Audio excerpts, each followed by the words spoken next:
মেয়েটা চোখ বন্ধ করে শুয়ে আছে, তার গোলাপি ঠোঁটজোড়া কাঁপছে। আমি আর নিজেকে সামলাতে পারলাম না, আমার ঠোঁটজোড়া মেয়েটার ঠোঁটজোড়ার সাথে চুবিয়ে চুষতে লাগলাম। এবার গল্পে আসা যাক। আজ অনেক রাত হয়ে গেছে, আজকে মনে হয় বাসায় পৌঁছাতে পৌঁছাতে ভোর হয়ে যাবে। আশেপাশে কোনো গাড়িও দেখতে পারছি না। ধুর, কেন যে বন্ধুদের সাথে আড্ডা মারতে গেলাম, এখন নিজেরই পস্তাতে হচ্ছে। আর হারামি বন্ধুগুলাও ছাড়তে চায় না। এসব ভাবছি আর হাঁটতে হাঁটতে একটা বাস স্ট্যান্ডের সামনে এসে পড়ছি। দেখি এখানে কিছুক্ষণ দাঁড়াই, কোনো গাড়ি পাওয়া যায় কিনা। ও, আপনাদের তো পরিচয়টাই দিলাম না। আমার নাম আলোক, বকাটে ছেলে। বাবার টাকা ওড়াই আর বন্ধুদের সাথে আড্ডা মেরে খাই। উচ্চ মাধ্যমিক পাশ করছি। যাক, আর কিছু বলার প্রয়োজন মনে করি না। গল্পে আসা যাক। বাস স্ট্যান্ড দাঁড়িয়ে অপেক্ষা করছি বাসের জন্য। এমন সময় চোখ পড়লো একটা মেয়ের উপর। একটু অবাক হলাম, কারণ এত রাতে একটা মেয়ে, তাও আবার একা দাঁড়িয়ে আছে। অবাক করা বিষয় হলো, মেয়েটা বোরকা পরে সুন্দরভাবে নিকাব করেছে। দেখে মনে হয় কোনো ভদ্রঘরের মেয়ে, কিন্তু এত রাতে কোনো ভদ্রঘরের মেয়েটা বাইরে থাকবে?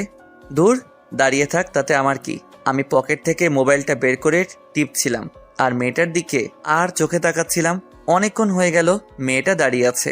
এখন প্রায় রাত 2টা বাজে। এতক্ষণ কার জন্য দাঁড়িয়ে আছে মেয়েটা, এই বিষয়টা আমাকে ভাবাচ্ছে। না, আর ভেবে কাজ নেই, গিয়ে জিজ্ঞেস করি কি হয়েছে। হয়তোবা কোনো বিপদে পড়েছে।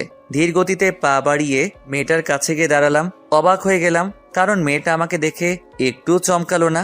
উল্টো আমি তার চোখের দিকে তাকিয়ে এক অজানা রাজ্যে হারিয়ে গেছি। কি মায়াভরা সেই মায়াবী চোখ! আমি তো তার চোখ দেখেই প্রেমে পড়ে গেছি।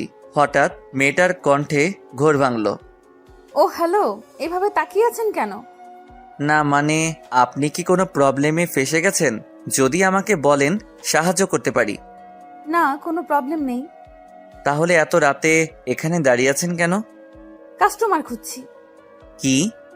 আমি তো মেরে গেলাম, কিছুই বুঝলাম না। কি বলছে মেয়েটা? শুনতে পান না? কাস্টমার খুঁজছি। মেয়েটার কথা শুনে আমি আমার কানকে বিশ্বাস করতে পারছি না।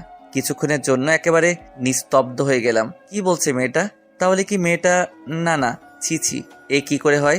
এমন বোরকাওয়ালি মেয়ে কোনোদিন এসব করতে পারে না। মনে হয় ভুল শুনছি। তাই মেয়েটাকে জিজ্ঞেস করলাম, কি বলছেন এসব? বুঝতেছি না। আরে বললাম না কাস্টমার খুঁজতেছি। এত রাতে কিসের কাস্টমার? তার মানে কি আমি যা ভাবছি আপনার সম্পর্কে? আপনি কিছু বলার আগে মেয়েটা বলল, জি তাই। করবেন নাকি আপনি? মেয়েটার কথা শুনে মনের মধ্যে কেমন যেন একটা অনুভূতি কাজ করছে মেয়েটাকে দেখার জন্য। এত সুন্দর নিকাব করা মেয়ে কি করে এসব কাজ? না না, আর ভাবতে পারছি না। মাথাটা কেমন জানি গুলিয়ে যাচ্ছে মেয়েটার কথা শুনে। আবার বাস্তবে ফিরে এলাম। কি হলো, করবেন? যদি করেন তাহলে বলেন, না হলে বিদায় হন। আমাকে কাস্টমার খুঁজতে হবে। কোনো কথাই মুখ থেকে বের হচ্ছে না। কি বলবো বুঝতে পারছি না। চুপ করে আসি। মেয়েটা দেখি অন্যদিকে ফিরে হাঁটা শুরু করলো। আমি পিছন থেকে ডাক দিলাম, এই যে আপু, দাঁড়ান। যা বলার তাড়াতাড়ি বলেন, আমার কাছে এত সময় নাই। আপনি কি সত্যি এসব করেন? হ্যাঁ করি।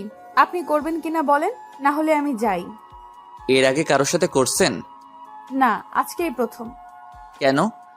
অবাক হয়ে যাচ্ছি, এর আগে কারোর সাথেই করে নাই। তাহলে শুধু শুধু কেন নিজের মূল্যবান জিনিসটা বিক্রি করছে? এত কৈফিয়ত আমি আপনাকে দিতে পারবো না। যদি করেন তাহলে বলেন, না হলে গেলাম। আমি কি বলবো বুঝতে পারছি না।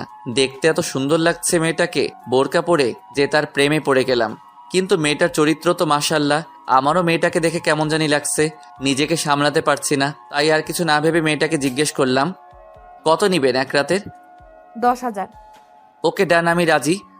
আগে পেমেন্ট করেন। আমি কিছুটা অবাক হয়ে গেলাম।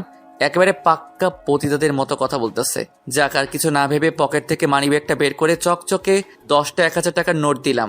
যেহেতু আমি বড়লোক বাবার একমাত্র সন্তান, তাই টাকার কোনো অভাব নাই। মেয়েটাকে নিয়ে হাঁটা শুরু করলাম। একসাথে হাঁটছি, নীরব। রাস্তাটা যেন আমার আর মেয়েটার দিকে তাকিয়ে হাসছে। আমার মনের মধ্যে মেয়েটাকে দেখার জন্য অস্থিরতা কাজ করছে। না জানি কেমন দেখতে, যেমনই দেখতে হোক, চোখগুলো আমার ক্রাশ। কিন্তু মেয়েটাকে তো আর পাবো না আজকের পর, তাই আজকেই ভোগ করে স্বাদ মিটিয়ে নেই। আর ওইদিকে মেয়েটা মনে মনে হয়তো অনেক কিছু ভাবছে। কি ভাবছে তা আমার অজানা, কিন্তু মেয়েটা অনেক ভয় পেয়ে আছে। সত্যি কি মেয়েটা আজ প্রথম এমন কাজ করতে যাচ্ছে? মনের মধ্যে হাজারো প্রশ্নের পাহাড় তৈরি হতে থাকে। তখনই মেয়েটা আমাকে বলল ওই দিকে যেতে। আমি কিছুটা অবাক হয়ে বললাম, কোন দিকে? তারপর মেয়েটা বলল তার সাথে যেতে। আমি মেয়েটার পিছন পিছন হাঁটা শুরু করলাম। কিছু দূর হাঁটতেই নিজেকে একটা ঘরে আবিষ্কার করলাম। বুঝতে বাকি রইল না যে এই বাসাটাতেই মেয়েটা থাকে। অন্ধকার দেখা যাচ্ছে কারণ ঘরের লাইটটা অফ ছিল। পরে মেয়েটা গিয়ে লাইট অন করলো। তাকে দেখলাম কত সুন্দর করে সাজানো পরিপাটি একটা রুম। মনে হয় মেয়েটা একাই থাকে। মেয়েটা দরজা লাগিয়ে বলল, শুরু করতে পারেন। আমারও আর তর্স হয়েছে না মেয়েটাকে দেখার জন্য, তাই বললাম, আপনার চেহারাটা দেখান, মুখের কাপড়টা সরান একটু। গলা দিয়ে যেন কথা বের হচ্ছিল না। মেয়েটা নিজের মুখের কাপড় সরাতেই আমি যেন এক অন্য জগতে হারিয়ে গেলাম। এ কি মানুষ নাকি পরী? এত সুন্দর মানুষ হতে পারে আগে জানা ছিল না। মেয়েটার কাজল কালো চোখগুলো দেখেই আমি আগেই তার প্রেমে পড়ে গেছিলাম। আর এখন তার এত সুন্দর অপরূপ চেহারা, আর ঠোঁটের নিচে একটা তিল, হালকা মেকআপ, আর ঠোঁটে হালকা গোলাপি লিপস্টিক। আমি তো আর লোভ সামলাতে পারছি না। তার সোনার বরণ শরীর আর চুলের ঘ্রাণে আমি মাতাল হয়ে গেলাম। ধীরে ধীরে মেয়েটার দিকে অগ্রসর হলাম। মেয়েটা একটু একটু করে পিছুপা হচ্ছে। মেয়েটা বিছানায় পড়ে যায়। আমিও তার উপর পাগলা কুত্তার মতো ঝাঁপিয়ে পড়ি নিজের জৈবিক চাহিদা মেটানোর জন্য। মেয়েটা চোখ বন্ধ করে শুয়ে আছে। তার গোলাপি ঠোঁটজোড়া কাঁপছে। আমি আর নিজেকে সামলাতে পারলাম না। আমার ঠোঁটজোড়া মেয়েটার ঠোঁটজোড়ার সাথে চুবিয়ে চুষতে লাগলাম। নিজেকে এক অন্য জগতে হারিয়ে ফেলছি। হঠাৎ একটা বিকট শব্দে আমার ধ্যান কাটলো। আমার নেশা কেটে গেল। আমি মেয়েটাকে ছেড়ে দিই। তারপর চেয়ে দেখি মোবাইলে কল আসছে। মেয়েটা বলল, যদি কিছু মনে না করেন তাহলে ফোনটা ধরতে পারি? কিন্তু আমার সামনে কথা বলতে হবে। মেয়েটা আমার কথা শুনেই ফোনটা রিসিভ করলো। ওপাশ থেকে সুন্দর একটা মিষ্টি কণ্ঠে ভেসে আসলো একটা ছোট বাচ্চার আওয়াজ। বাচ্চাটা বলছে, আপু আপু, তুমি কোথায় আছো? কখন আসবে? আমার না তোমাকে ছাড়া ঘুম আসছে না। তুমি তাড়াতাড়ি আসো না আপু, আমার যে তোমাকে ছাড়া ঘুমাতে ভয় করছে। ফোনের স্পিকার অন ছিল। কথাগুলো শুনে বুঝতে পারলাম বাচ্চাটা মেয়েটার ভাই হয়। মেয়েটা বলছে, তুমি এখনো জেগে আছো? নার্স আন্টি তোমাকে এখনো ঘুম পাড়িয়ে দেয়নি? দিয়েছিল কিন্তু আমার ঘুম আসছিল না, তাই জেগে গেছি। ফোন কিভাবে করলে? নার্স আন্টি করেছে।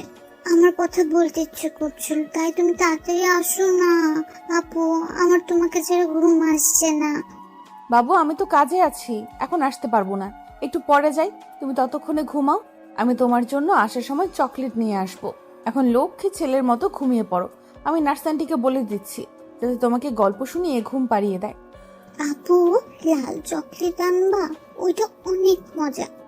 ঠিক আছে, আনবো। এখন লক্ষ্মী ছেলের মতো ঘুমিয়ে পড়ো। আচ্ছা আপু, তাড়াতাড়ি আসো। বলেই ফোনটা টু টু শব্দে করে কেটে গেল। আমি এতক্ষণ সবকিছু চুপচাপ শুনছিলাম। মেয়েটা আমার দিকে তাকিয়ে বলল, এবার আপনি শুরু করতে পারেন।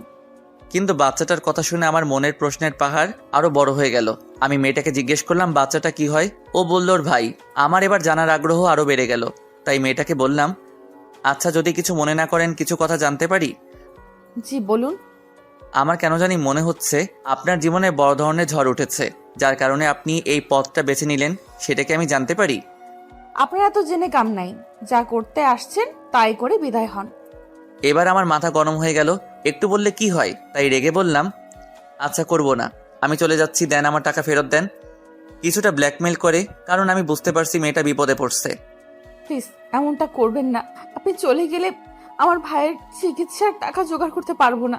আর এত রাতে আমি আর কোনো কাস্টমারও পাবো না। প্লিজ এমন করেন না। আচ্ছা আপনার ভাইয়ের কি হয়েছে, আর আপনারই বা কি হয়েছে যার কারণে আপনি নিজের সতীত্বটা নষ্ট করতে পিছুপা হচ্ছেন না? সবকিছু খুলে বলুন আমাকে, তাহলে আমি যাব না। আপনি সত্যি সব শুনতে চান? তার জন্য তো জিজ্ঞেস করছি। আচ্ছা তাহলে শুনুন। আমার নাম মেহেরিমা জাহান। আমি কুমিল্লার বাসিন্দা। 1 বছর আগে মাধ্যমিক পাশ করে কলেজে উঠছি। আমার বাবা একজন দিনমজুর ছিলেন। আজ থেকে প্রায় 6 মাস আগে আমার মা বাবা দুইজনই একটা কার অ্যাক্সিডেন্টে মারা যান। সেদিন থেকে আমার জীবনে দুঃখের ঝড় নেমে আসে। আর লোকটা আমার মা বাবাকে গাড়ি চাপা দিয়েছিল। সেই লোকটা অনেক ধনী ছিল। আমাকে আর আমার ভাইকে ওনার সাথে নিয়ে যেতে চেয়েছিলেন, কিন্তু আমার মামা আর মামি দুইজন খুব লোভী। তারা ওই লোকটার কাছ থেকে টাকা নেয়, তারপর লোকটাকে চলে যেতে বলেন। আর তারপর মামি চক্রান্ত করে বাবার সব জায়গা জমি নিজের নামে করিয়ে নিয়েছিলেন। ওনারা ঠিক করেছিলেন আমাকে ওনাদের ছেলের সাথে বিয়ে দিবেন, কিন্তু ওনার ছেলে অনেক খারাপ লোক ছিলেন, নেশা করত। তাই আমি বিয়েতে রাজি হইনি। কিন্তু এতে করে ওনারা আমার খাওয়া দাওয়া বন্ধ করে দিয়েছিলেন। বাধ্য হয়ে ছোট ভাইকে নিয়ে কোনো মতে পালিয়ে ঢাকা চলে আসি। ঢাকায় এসে এই ছোট্ট রুমটা ভাড়া নিই। তারপর টিউশনি করে কোনো মতন 2 ভাই বোন খেয়ে রাত কাটাতাম। এভাবেই ভালো চলছিল আমাদের ভাই বোনের জীবন। কিন্তু তাতেও দুঃখের একটুও মায়া হলো না। আবার আমার জীবনে ঝড় তুলে দিল। একদিন ছোট ভাই খেলতে খেলতে হঠাৎ করে চিৎকার করে অজ্ঞান হয়ে পড়ে। পরে তাকে হসপিটালে নিয়ে গেলাম। ডাক্তার বলেছে ওর নাকি মাথায় ছোট্ট একটা টিউমার আছে, এটা অপারেশনের মাধ্যমে বের করতে হবে, না হলে দিন দিন আরো ব্যথা বাড়তে পারে, আর তাতে ভাইটা মারাও যেতে পারে। আমি ডাক্তারকে জিজ্ঞেস করছিলাম কত টাকা লাগবে। ডাক্তার বলেছে মিনিমাম 1 থেকে 1.5 লক্ষ টাকা লাগবে। কিন্তু আমি এত টাকা কোথায় পাবো কোথায় এটাই ভেবে পাচ্ছিলাম না। চাকরি খোঁজার অনেক চেষ্টা করেছি, কিন্তু তারাও একই কাজ করতে চায় আমার সাথে। আমি রাজি হলে চাকরি দেবে, না হলে দেবে না, কিন্তু আমি রাজি হই না। দিন যেতে থাকে আর আমার ভাইটা মরণের সাথে লড়াই করতে থাকে। আপনি বলুন ওইটুকু একটা ছোট বাচ্চা কি করে পারবে এত ব্যথা সহ্য করতে? তাই আর কিছু না ভেবে বেরিয়ে পড়ছি নিজের গায়ে পতিতার ছাপ লাগাতে। এতে আমার জীবন ধ্বংস হলেও আমার নিষ্পাপ ভাইটার জীবন বেঁচে যাবে। আমি ছাড়া এই দুনিয়ায় ওর আর কেউ নাই। কেঁদে কেঁদে সব কথাগুলো বলল। মেয়েটার কথা শুনে আমার বুকের ভেতরটা দুমড়ে মুচড়ে গেল। কেমন যেন একটা কষ্ট অনুভব করলাম। মানুষ এত নিষ্ঠুর কি করে হতে পারে? আমি মেয়েটার দিকে তাকিয়ে দেখি মেয়েটা এখনো কাঁদছে। তার চোখের নোনা জলগুলো তার চোখের কাজলের সাথে মিলে একটা খেলা করছে। আমি তাড়াতাড়ি করে পকেট থেকে রুমালটা বের করে মেয়েটার হাতে দিয়ে বললাম, নেন, এইটা দিয়ে চোখের পানি মুছুন, কাঁদলে আপনাকে একটু ভালো দেখায় না। মেয়েটা রুমালটা হাতে নিয়ে চোখ মুছে কান্না করা বন্ধ করলো। আচ্ছা চলেন, এখন তো আপনার জৈবিক চাহিদা পূরণ করার পালা। আমি মেয়েটার এমন কথা শুনে সত্যি অবাক না হয়ে পারলাম না।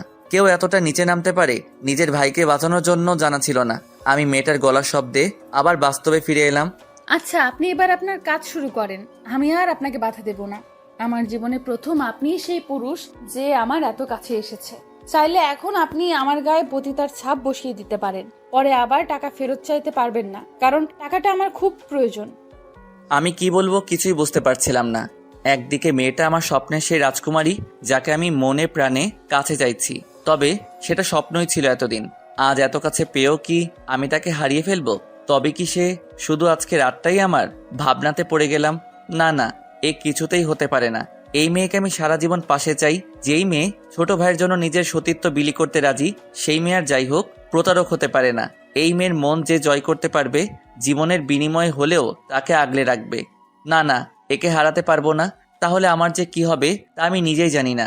প্রথম দেখায় যাকে ভালোবেসে ফেলছি তাকে কি করে হারাতে দিতে পারি? মনের মধ্যে হাজারো ভাবনা ঢেউ তুলছে। চুপ করে বসে থাকতে দেখে মেয়েটা বলল, কি হলো, কি ভাবছেন? কই কিছু না তো। দেখুন, আমার কাছে বেশি সময় নেই, ভোর হতে আর অল্প সময় বাকি আছে। তারপর কিন্তু আর কিছু করতে পারবেন না বলে দিলাম। আর টাকার আশা ছেড়ে দেন। আর কিছুই করতেও চাই না। মেয়েটা অবাক হয়ে বড় বড় চোখ করে তাকিয়ে বলল, আর কিছু করতে চান না মানে? মানে কিছু না, করতে চাই না এটাই বললাম। দেখুন, করবেন কিনা করবেন সেটা আপনার ব্যাপার, কিন্তু টাকা ফেরত পাবেন না। এবার আমার মাথায় রাগ উঠে গেল। বারবার শুধু টাকার কথা বলে। অবশ্য এতে মেয়েটার কোনো দোষ নেই। ওর জায়গায় অন্য মেয়ে থাকলেও একই কথা বলতো। না, আর দেরি করা ঠিক হবে না। মেয়েটা আমার মনের কথা খুলে বলি, দেখি যদি রাজি হয় তাহলে আমার জীবন ধন্য। আচ্ছা, একটা কথা বলতে পারি যদি কিছু মনে না করেন? আবার কি কথা? দেখুন, যা বলার তাড়াতাড়ি বলুন, আমার এত সময় নেই। সময় নেই মানে? আর কোনো জায়গায় কাস্টমার ওয়েট করছে নাকি? না তা না, যাক বাদ দেন, বলেন কি বলবেন শুনি। এরপর আমি যা বললাম এতে মেয়েটা নিজের কানকে বিশ্বাস করতে পারছিল না। চলুন দেখা যাক। আসলে কথাটা হলো, কি বলেন? না মানে আসলে কথাটা হলো, কি বলা দরকার বুঝতে পারছিলাম না। কি মানে করছেন? যা বলার সোজাসুজি বলেন। আমি আপনাকে ভালোবাসি, আপনাকে বিয়ে করতে চাই। কথাটা বলেই মাথা নিচু করে ফেলি। আর এদিকে মেয়েটা যেন আকাশ থেকে পড়লো আমার এমন একটা কথা শুনে। এটার জন্য মেয়েটা মোটেও তৈরি ছিল না। কি বলছেন এসব? আপনার মাথা ঠিক আছে তো? দেখুন, আবেগের বশে কোনো কথা বলা উচিত না। আপনি যা করতে এসেছেন তাই করে বিদায় হন। আমি আবেগের বশে কথা বলছি না, যা বলছি মন থেকে বলছি। আমি আপনাকে প্রথম দেখেই ভালোবেসে ফেলেছি আর আপনাকে বিয়ে করতে চাই। দেখুন, এই মুহূর্তে আপনার আবেগটা কাজ করছে, তাই এসব কথা বাদ দেন প্লিজ। আপনি আপনার কাজ করে চলে যেতে পারেন। আর হ্যাঁ, বিয়ে করে কি করবেন শুনি? যেটা বিয়ে করে পাবেন সেটা তো বিয়ের আগেই পেয়ে যাচ্ছেন, তাহলে আর বিয়ে করবেন কেন? তাও আবার আমার মতো একটা পতিতার সাথে। মেয়েটার এমন কথা শুনে ভীষণ রাগ উঠল। মন চেয়েছিল কষিয়ে 2টা থাপ্পড় দিতে। আরে হেতিকে ভালোবাসি বলে মুখে যা আসে তাই বলে যাবে নাকি? দেখুন, বিয়ে মানেই যে সেক্স করা তা কিন্তু নয়। বিয়ের আরও অনেক ভালো দিক আছে। আমি আপনাকে আমার সারা জীবনের সুখ দুঃখের সাথী বানাতে চাই। বলেন, হবেন কি আমার পথ চলার সাথী? মেয়েটা কি বলবে বুঝতে পারছে না, কি বলা উচিত তার এখন। মেয়েটা একটা ভাবনার মধ্যে ডুবে গেল। একটা আপত্তিকর ছাপ দেখতে পারছিলাম তার মুখে। মেয়েটা বলল, আমি আপনাকে বিয়ে করতে পারবো না। আপনি যা করতে এসেছেন তাই করে চলে যান। এতিম মেয়ের ওপর কোনো দয়া দেখানোর দরকার নেই। এসব শুনে আমার মাথায় আরো বেশি গরম হয়ে যায়। নিজেকে আর আটকে রাখতে পারি না। ঠাস করে মেয়েটার গালে চর বসিয়ে দেই। মেয়েটার গালে হাত দিয়ে বসে আছে। বুঝতে পারলাম চরটা খুব জোরেই লেগেছে, কারণ চর খেয়ে মেয়েটা বিছানার কোণে ছিটকে পড়ে। আমি এমন কিছু করব সে স্বপ্নে ভাবতে পারে নাই। ওই, তুই নিজেকে কি মনে করিস? হ্যাঁ, তোকে প্রথম দেখায় ভালোবেসে ফেলছি, তাই তোর এত কথা সহ্য করছি। নয়তো তোকে খুন করে কখন চলে যেতাম। এখন বল, বিয়ে করবি কি না? না, করবো না আপনাকে বিয়ে। হাসছেন কেন? তুই যদি এখন আমাকে বিয়ে করতে রাজি না হোস, তাহলে কাল সকাল হওয়ার আগে তোকে পুলিশ এসে ধরে নিয়ে যাবে। আমি পুলিশকে বলবো তুই একটা বেশ্যা মেয়ে। তাই বলছি, চুপচাপ মেনে নে। আমি তোকে সত্যি ভালোবেসে ফেলছি, আর আমাকে বিয়ে করলে তোর ভাইও বেঁচে যাবে। না প্লিজ, এমনটা করবেন না। আমি আপনার দুটি পায়ে পড়ি, পুলিশকে ডাকবেন না। তাহলে আমার ভাইটার কি হবে? ওইটুকু একটা বাচ্চার প্রতি দয়া করেন, পুলিশকে ডাইকেন না। আপনার দুটি পায়ে ধরে বলছি। সাথে সাথে আমার পায়ে হাত দিয়ে ধরে বসে। তোর জায়গা আমার পায়ে নয়, তোর স্থান আমার মনে। তুই কিছু চিন্তা করিস না। তোর ভাইয়ের অপারেশনের সমস্ত দায়িত্ব আমার, কিন্তু তোকে আমাকে বিয়ে করতে হবে, না হলে আমি পুলিশ ডাকতে বাধ্য হব। না না, এটা করেন না প্লিজ। আপনি যা বলবেন তাই রাজি। তবু পুলিশকে ডাইকেন না। আমি আপনাকে বিয়ে করতে রাজি। নিজের অজান্তেই আমার মুখে একটা হাসি ফুটে ওঠে। আমি মেয়েটার গালে হাত দিয়ে তার চোখের পানি মুছে দেই। তারপর তার কপালে আলতো করে একটা চুমু খাই আর বলি, যাও এখন শুয়ে পড়ো। খেয়াল করলাম তার গালটাতে চর মারার ফলে হাতের 5 আঙ্গুলের ছাপ বসে গেছে। কিন্তু আপনার পরিবার কি আমার মতো একটা এতিম মেয়েকে মেনে নেবে? এই চুপ, কে বলেছে তুমি এতিম? আমি আছি না তোমার সাথে? খবরদার, আর নিজেকে এতিম বলবে না। কথাটা শোনার পর মেয়েটা হাউমাউ করে কেঁদে ফেললো। কাঁদুক সে, আজকে তার জীবনের শেষ কান্না। আর কোনোদিন ও তাকে কাঁদতে দিব না। আমি তার চোখের পানি মুছে দিয়ে বললাম, যাও গিয়ে শুয়ে পড়ো, রাত অনেক হয়েছে, সকালে তোমার ভাইকে দেখতে যেতে হবে তো। মেয়েটা কোনো কথা না বলে চুপচাপ বিছানার এক কোণে গিয়ে শুয়ে পড়লো। খেয়াল করলাম মেয়েটা বালিশে মুখ লুকিয়ে কাঁদছে। আমার মন চাইছিল ওকে শক্ত করে জড়িয়ে ধরে বলি, কেঁদো না, আমি আছি তোমার পাশে। কিন্তু সেই অধিকারটুকু এখনো পাইনি। তাই আর কিছু না বলে আমি একটা বালিশ আর চাদর নিয়ে মাটিতে বিছানা পেতে শুয়ে পড়ি। এখনো কান্নার গুনগুন আওয়াজ শোনা যাচ্ছে। কি করব বুঝতে পারছি না। এখন কি আমার ওকে সান্ত্বনা দেওয়া উচিত হবে? মনে মনে ভাবছি, মেয়েটাকে এইভাবে জোর করে বিয়ে করাটা কি ঠিক হচ্ছে নাকি? না না, যা করছি ঠিকই করছি। পতিতা হয়ে সমাজে বসবাস করার চেয়ে আমার বউ হয়ে থাকা অনেক ভালো। এমনিতেই মেয়েটা সবকিছু হারিয়ে নিঃস্ব। এখন তার শেষ সম্বলটা যদি হারিয়ে পতিতার পরিচয়ে জীবন কাটায়, তাহলে হয়তো বেশি দিন বাঁচবে না। আর এমনিতে আমি ওকে প্রথম দিকে ভালোবেসে ফেলছি। ও শুধু আমার। ওকে যে করি হোক আমার করে পেতে হবে। পৃথিবীর সমস্ত কিছু ত্যাগ করে হলেও আমি এই মেয়েটাকেই বিয়ে করব। এসব ভাবতে ভাবতে কখন যে ঘুমিয়ে পড়লাম টেরই পেলাম না। একটু পর হঠাৎ একটা চিৎকারের শব্দ শুনে আমার ঘুম ভেঙে গেল। আমি রীতিমতো ভয় পেয়ে লাফিয়ে উঠছি। উঠে দেখি মেয়েটা ভয় চুপসে গেছে। আমি ওর কাছে তাড়াতাড়ি করে গিয়ে ওকে জড়িয়ে ধরি, আর মেয়েটাও আমাকে শক্ত করে জড়িয়ে ধরে ফেললো। আমার বুঝতে আর বাকি রইল না যে মেয়েটা স্বপ্ন দেখে ভয় পাইছে। কি হলো, কোনো খারাপ স্বপ্ন দেখলে নাকি? আমার আমার ভাই, আমার ভাই কোথায়? ওকে দেখতে পাচ্ছি না। বুঝতে পেরেছি, মেয়েটা ওর ভাইকে নিয়ে কোনো খারাপ স্বপ্ন দেখেছে। তোমার ভাই হসপিটালে, তুমি জানো না? মেয়েটার হুঁশ ফিরল। এতক্ষণ ভয় গোড়ের মধ্যে ছিল। হুঁশ ফিরতেই আমাকে এক ঝটকা দিয়ে সরিয়ে দিল। তারপর তার কান্নার মাত্রা আরো বেড়ে গেল। ইস, কত সুন্দর লাগে কাঁদলে, একদম বাচ্চাদের মতো। কিন্তু এখন রোমান্স করার সময় নাই। ওই, কাঁদছো কেন? কি হয়েছে? কিছু না।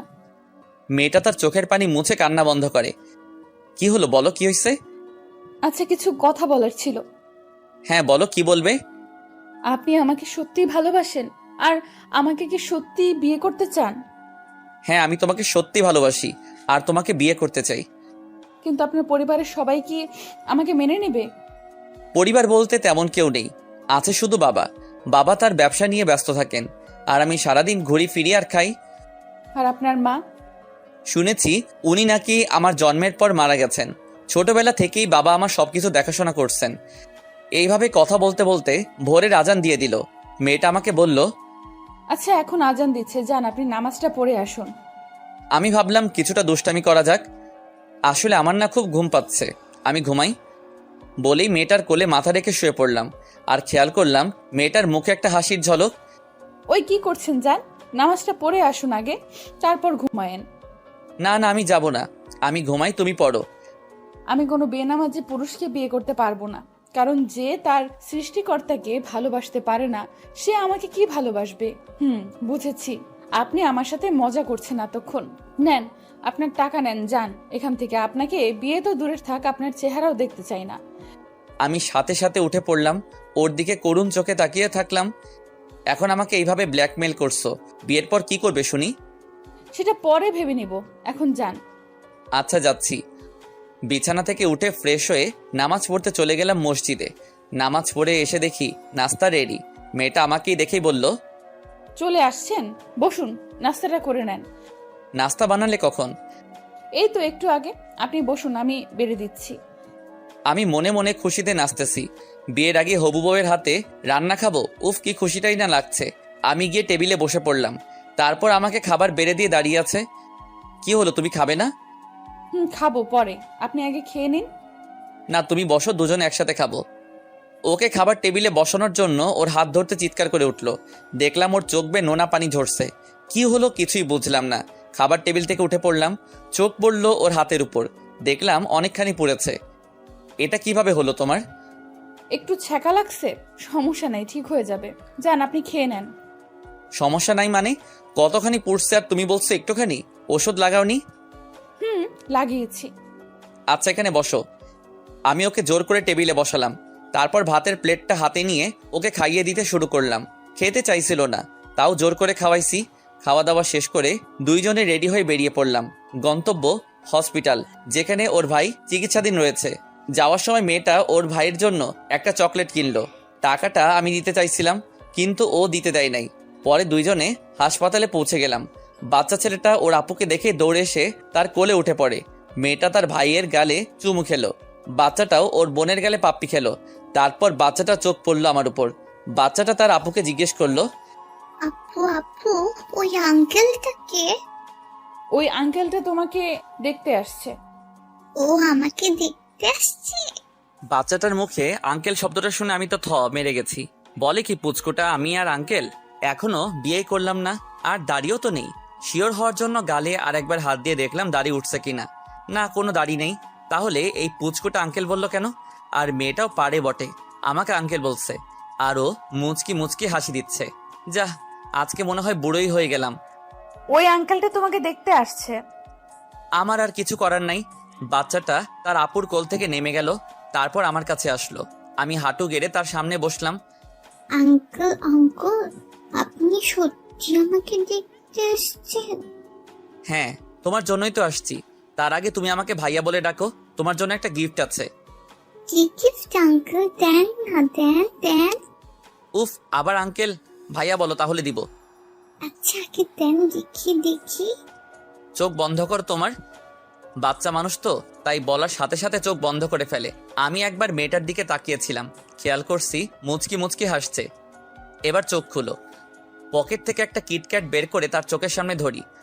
ওয়াও আঙ্কেল, এত বড় চকলেট!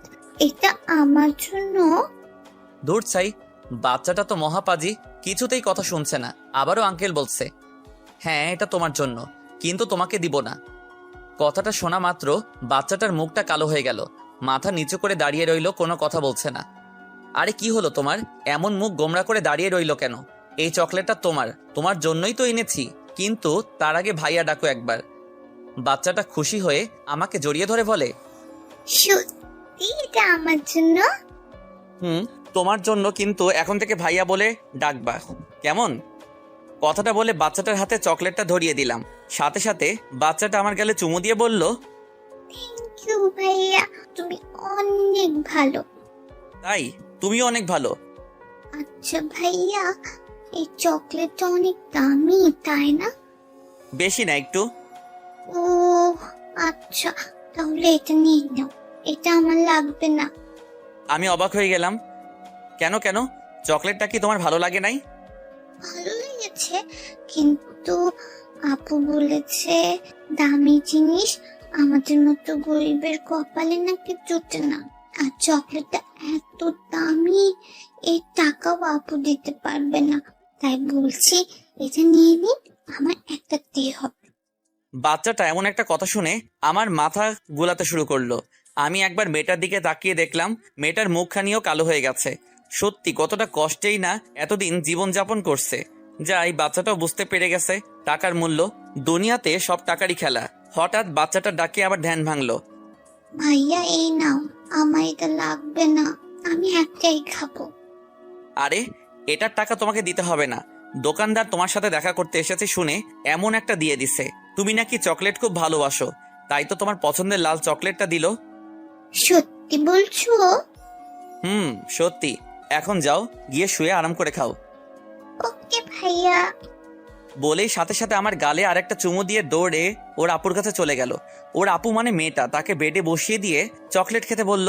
বাচ্চাটা মহা আনন্দে চকলেট খাচ্ছিল। মেয়েটা আমার সামনে এসে দাঁড়ায়, বলল, চকলেট কখন কিনলেন? আমি তো দেখলাম না। তোমাকে না বলে কিনেছি বললে কি কিনতে দিতে, তাই না বলে লুকিয়ে কিনছি। ও আচ্ছা। চলো কোথায়? ডাক্তারের কাছে, দেখি আর একবার কি বলে তা নিজের কানে শুনি। মেয়েটাও আর কোনো আপত্তি করলো না। তার ভাইকে বলে আসলো কোথাও যেন না যায়, আর যেন দুষ্টামি না করে। আর বাচ্চাটা মাথা নাড়িয়ে হ্যাঁ সুযোগ জবাব দিল, কারণ পুচকুটা চকলেট খাওয়ায় ব্যস্ত। আমি আর মেয়েটা যেতে যেতে কথা বলছি, কিন্তু ডাক্তারের কেবিনে ঢুকেই খেলাম এক ধাক্কা। অবাক হয়ে গেলাম, কারণ কেন জানেন? চলুন দেখা যাক। আসতে পারি স্যার? হ্যাঁ আসুন। ডাক্তারকে দেখে আমি পুরো থ মেরে গেলাম, কারণ ডাক্তারটা আমার আব্বুর বন্ধু আর আমাদের ফ্যামিলি ডাক্তার। আরে এ তো দেখছি অলোক বাবার জীবন, তা এতদিন পর কই থেকে এলে? আঙ্কেল, আপনি এখানে কিভাবে? এই তো 6 মাস হলো বদলি হয়ে এসেছি। তা তোমার বাবার কি খবর? সে এখন কেমন আছে? আর তুমি হঠাৎ কি মনে করে? আমার আর আঙ্কেলের আলাপ দেখে মেয়েটা অবাক হয়ে তাকিয়ে থাকে, কোনো কথা বলে না। জি আঙ্কেল, আব্বু ভালো আছে। আসলে হয়েছে কি আঙ্কেল, আমি ওর ভাইয়ের ব্যাপারে একটু জানতে চেয়েছিলাম। কি হয়েছে এর ভাইয়ের? ও এই কথা, আচ্ছা বসো বলছি।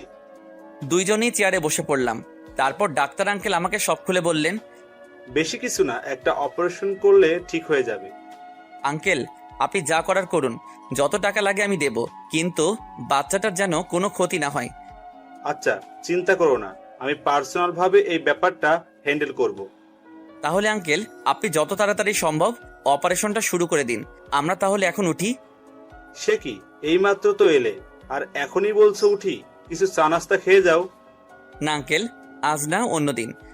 বলেই আমরা উঠে হাঁটা শুরু করলাম। মেয়েটার মুখের দিকে একবার তাকিয়েছিলাম, ঘন কালো কুয়াশায় যেন তার সুন্দর মুখটা ঢেকে গেছে। কোনো কথা বলছে না, চুপচাপ। আমি কেবিন থেকে বের হওয়ার আগে ডাক্তার আঙ্কেল আমাকে ডাক দিল। বাবা অলোক, শোনো। আমি আর মেয়েটা দুজনে দাঁড়িয়ে পড়লাম। পিছনে ফিরে তাকিয়ে বললাম, জি আঙ্কেল বলুন।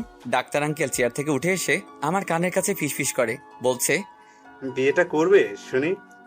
দেখি কি করা যায়। চালিয়ে যাও বাবা, তোমাদের দুজনকে বেশ মানিয়েছে। আমি আর কিছু বললাম না, শুধু একটু হেসে চলে আসলাম। কিন্তু এদিকে মেয়েটার মন এখনো খারাপ, হয়তো তার ভাইয়ের কথা ভাবছে। কি হলো, কি ভাবছো? মেয়েটা চমকে গেল। কই কিছু না তো।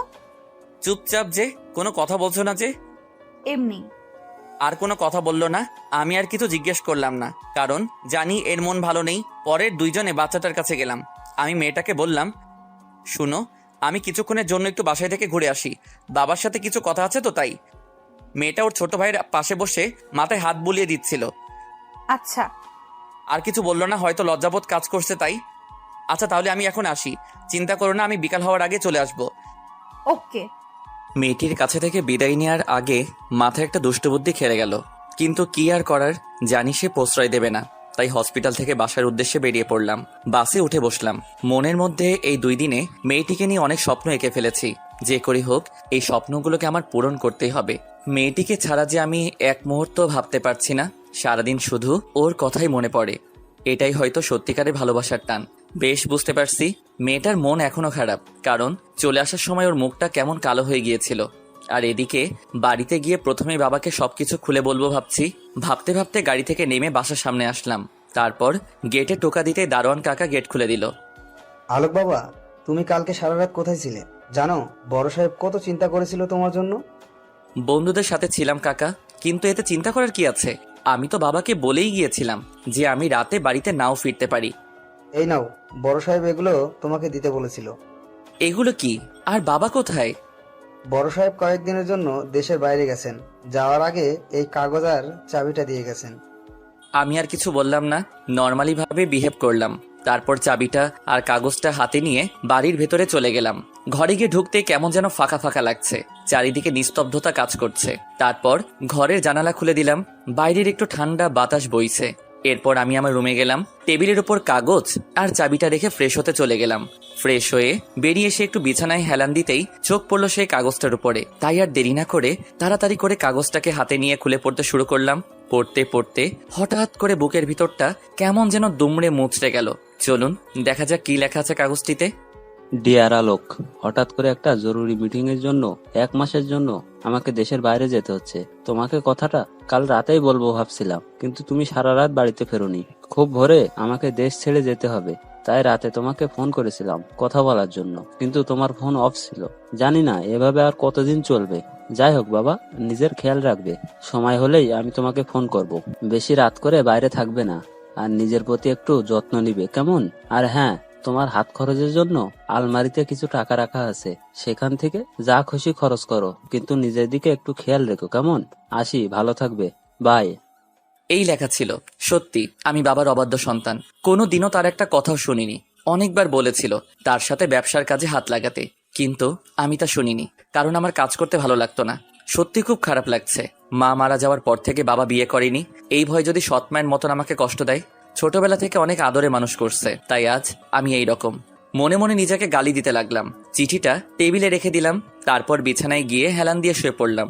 কখন যে চোখের পাতা দুটো এক হয়ে গেল বুঝতেই পারলাম না।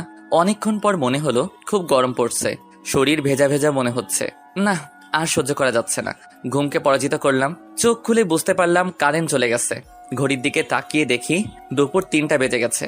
সাথে সাথে আমার মাথায় হাত, এত বেলা হয়ে গেছে। আর ওদিকে না জানি মেয়েটির কি অবস্থা। দুপুরে কিছু খেয়েছে কিনা তাও জানি না। আর কিছু না ভেবে তাড়াতাড়ি ফ্রেশ হয়ে গাড়ি নিয়ে বেরিয়ে পড়লাম হসপিটালের উদ্দেশ্যে। পৌঁছাতে পৌঁছাতে 3টা 30 বেজে গেল। হসপিটালের ভিতরে গিয়ে দেখি মেয়েটি এখনো তার ভাইয়ের পাশে বসে মাথায় হাত বুলিয়ে দিচ্ছে। আমি সামনে গিয়ে একটু গলা ছেড়ে কাশি দিলাম। মেয়েটা আমার দিকে ঘুরে তাকায়, কিন্তু কোনো রিয়াকশন নেই। ও ঘুমিয়ে পড়ছে। হুম দুপুরে খাবার খাইছে? হুম খাবার খাইয়ে ওষুধ খাইয়ে ঘুম পাড়িয়ে দিলাম। আর তুমি কিছু খাইছো? মেয়েটা কিছুটা ভ্রু কুচকে গেল। না মানে হ্যাঁ, খেয়েছি। আর আপনি?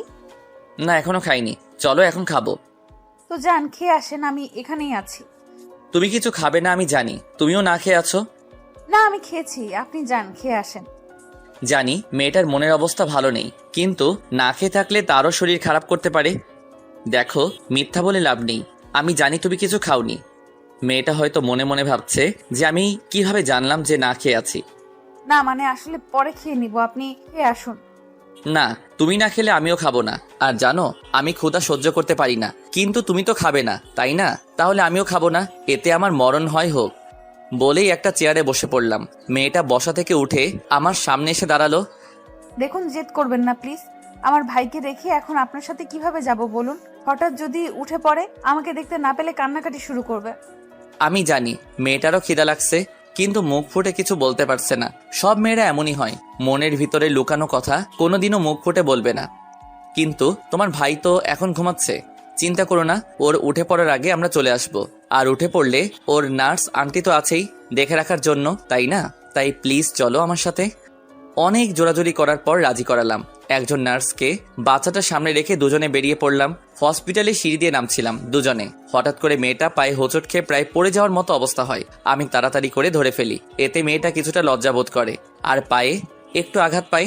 হাঁটতে পারছে না মেয়েটা, হয়তো পায়ে একটু বেশি ব্যথা পাইছে। আমার কাঁধে হাত রেখে হাঁটা শুরু করলো, কিন্তু এমন করে খুঁড়িয়ে হাঁটলে সন্ধ্যা হয়ে যাবে। আর এদিকে আমার খিদেই প্রাণ যায়। দূর চাই, কি করব বুঝতে পারছি না। হঠাৎ করে মাথায় একটা শয়তানি বুদ্ধি এলো। মেয়েটার দিকে তাকিয়ে একটু হাসি দিয়ে মেয়েটাকে কোলে তুলে ফেললাম। ওরে বাবারে, কি ভারী রে, দেখে বোঝা যায় না কিন্তু পুরাই ময়দার বস্তা। আমি এমন কিছু একটা করব তা মেয়েটা কখনো ভাবেনি। লজ্জায় সে তার চোখ বন্ধ করে ফেলে। আমি আস্তে আস্তে করে মেয়েটাকে নিয়ে নামছি। কি রোমান্টিক সিন দেখলে আপনাদেরও হিংসে হবে, যেমন হিংসে হয়েছিল হাসপাতালের মানুষগুলোর। হ্যাঁ, হসপিটালে সবাই আমার দিকে ড্যাব ড্যাব করে তাকিয়েছিল। তাকিয়ে থাক, তাতে আমার কি? আমি তো আমার হবু বউকে কোলে নিয়েছি, অবশেষে মেয়েটাকে গাড়িতে বসিয়ে দিলাম। তারপর গাড়ি চালানো আরম্ভ করলাম। গাড়ি চালানোর সময় মেয়েটার দিকে একবার তাকিয়ে দেখি লজ্জায় মেয়েটার মুখখানি লাল হয়ে গেছে। আর আমার তো হাসতে হাসতে দম যায়, কিন্তু তাও নিজের হাসিকে কন্ট্রোল করলাম, কারণ এখন যদি হাসি তাহলে কপালে দুঃখ আছে। মেয়েটা চুপচাপ বসে আছে আর আমি গাড়ি চালাচ্ছি। কি হলো, কিছু বলছো না যে? আপনি আমাকে এইভাবে কোলে নিলেন কেন? তুমি তো হাঁটতে পারছিলে না তাই। এরপর থেকে আমার পারমিশন ছাড়া আমাকে এইভাবে কোলে নিবেন না, বুঝছেন? ওকে, আমি মনে মনে বলছি, দাঁড়াও না, একবার শুধু বিয়েটা করে নেই, তারপর তোমাকে দেখাবো কে কার পারমিশন নিয়ে কি করবে। এমন টাইট দিব জীবনেও ছুটতে পারবা না। আচ্ছা, তোমার পায়ে কি খুব ব্যথা করছে? না। আর কোনো কথা বললাম না। গাড়িটা একটা বড় রেস্টুরেন্টের সামনে পার্ক করলাম। তারপর দুজনে ভিতরে গিয়ে বসলাম। আমি তার দিকে মেনু কার্ড এগিয়ে দিয়ে বললাম কি খাবে তা অর্ডার করতে, কিন্তু সে বলল আপনার যা খুশি অর্ডার করুন।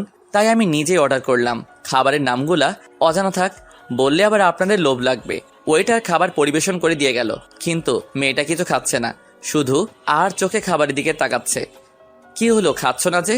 নাও, খাওয়া শুরু করো। না মানে এত ভালো ভালো খাবার আগে কখনো খাইনি তো, তাই জানি না কিরকম খেতে। আর আমার ভাই ওসব কোনোদিনই দেখেনি। ওকে ছাড়া আমি এত ভালো ভালো খাবার কিভাবে খাবো বলুন? ও আচ্ছা, এই কথা। চিন্তা করো না, তোমার ভাইয়ের জন্য নিয়ে যাব। আর এই খাবারগুলো খুবই ভালো আর সুস্বাদু, বিশ্বাস না হলে খেয়ে দেখো একটু। তারপর মেয়েটা খাওয়া শুরু করলো, কিন্তু কেন জানি মনে হচ্ছে ওর খেতে খুব কষ্ট হচ্ছে। মুহূর্তেই মনে পড়লো ওর তো হাতে ছ্যাঁকা খাইছে, হয়তো এই জন্য খেতে কষ্ট হচ্ছে। আমার মনে কুবুদ্ধি ধরা দিল, মেয়েটাকে নিজের হাতে খাইয়ে দিবার ভাবতে দেরি, কিন্তু করতে দেরি করিনি। সঙ্গে সঙ্গে উঠে মেয়েটার পাশে গিয়ে বসলাম। মেয়েটা কিছুটা চমকে গেল। কি হলো, তোমার খেতে অসুবিধা হচ্ছে, তাও আমাকে বলতে পারছো না? না মানে আসলে হাতে একটু জ্বালা করছে। আচ্ছা, তোমার খেতে হবে না, আমি খাইয়ে দিচ্ছি। না ঠিক আছে, আমি খেতে পারবো। হ্যাঁ হ্যাঁ হইছে, জানি কেমন খেতে পারবে। চুপচাপ বসো এখানে, কোনো কথা বলবে না। মেয়েটা আর কোনো কথা বলল না। আমি খাবার প্লেট হাতে নিয়ে খাইয়ে দিতে শুরু করলাম। কিছুক্ষণ পর খেয়াল করলাম মেয়েটা কাঁদছে। কি হলো, কাঁদছো কেন? কিছুই বুঝলাম না। ঝাল লাগলো নাকি?